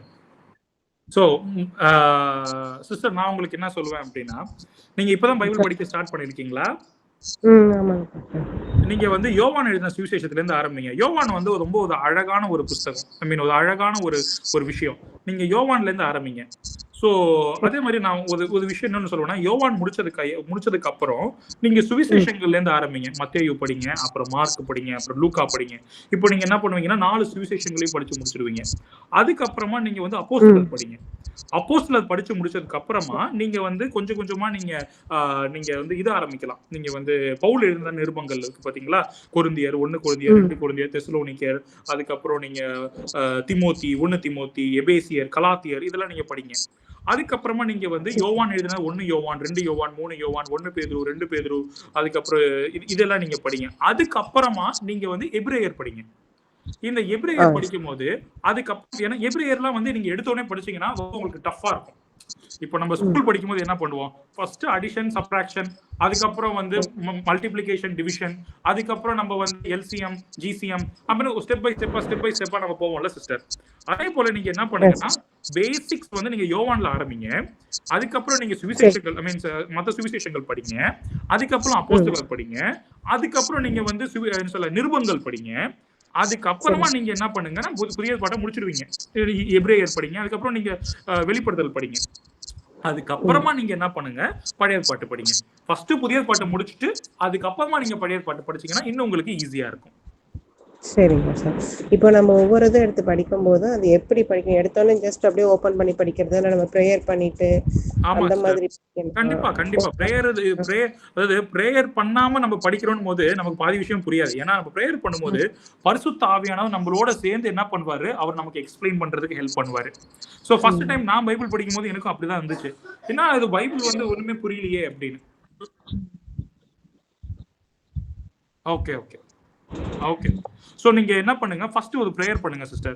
ஆண்டவரே, இது உங்களுடைய வார்த்தை, நான் உங்களை பத்தி படிக்க போறேன், எனக்கு ஹெல்ப் பண்ணுங்க ஆண்டவரே, எனக்கு பர்சனலாக எனக்கு சொல்லிக் கொடுங்க, எனக்கு நிறைய விஷயங்கள் எனக்கு எதுவுமே புரியாது, நான் இதான் ஃபர்ஸ்ட் டைம் நான் பைபிள் படிக்கிறேன். யோவான் எழுதின சுவிசேஷத்துல இருந்து ஆரம்பிங்க சிஸ்டர். யோவான் வந்து ஒரு பேசிக்கான ஒரு எலிமெண்டரி லெவலுக்குல இருந்து நீங்க ஆரம்பிக்கிறதான ஒரு விஷயம். நீங்க ஜெபம் பண்ணிட்டு யோவான்ல இருந்து ஸ்டார்ட் பண்ணுங்க. ஒரு நாளைக்கு நீங்க வந்து உட்காந்து எல்லாத்தையும் படிங்க நான் சொல்ல மாட்டேன். ஒரு நாளைக்கு ஒரு அதிகாரம் படிங்க போதும். Start with baby steps. ஒரே நாள்ல நம்ம உட்காந்து எல்லாத்தையும் படிக்க முடியாது. Start with baby steps. ஒன்னு ஒன்னா நீங்க படிங்க சிஸ்டர். சோ ஃபர்ஸ்ட் நீங்க யோவான்ல இருந்து ஒரு அதிகாரம் படிங்க, அடுத்த நாள் 2ஆம் அதிகாரம், 3ஆம் அதிகாரம், அப்படி கொஞ்சம் கொஞ்சமா நீங்க படிக்க I will tell you something. Bible is the most interesting book that you ever read. பைபிள மாதிரி ஒரு இன்ட்ரெஸ்டிங்கான புக் நீங்க உலகத்துல எங்கேயுமே பார்க்க முடியாது. I can guarantee you that. So நீங்க அப்படி படிங்க சிஸ்டர். சரி பாஸ்டர். Thank you pastor.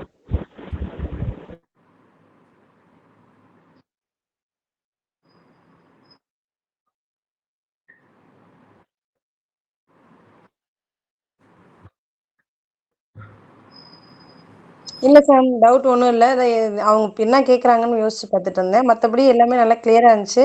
அந்த நான் பிள்ளைகளின் அப்பத்தை அந்த இது வந்து ரொம்ப நல்ல, இது நான் வரைக்கும் கேட்காத ஒரு இதா கிளியரிங்ஸா இருந்துச்சு. ரொம்ப தேங்க்ஸ் பாஸ்டர்.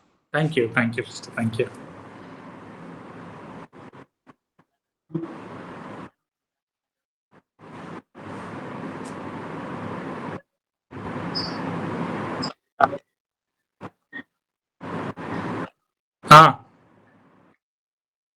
ஓகே கட் பண்ணவா? தேங்க்யூ.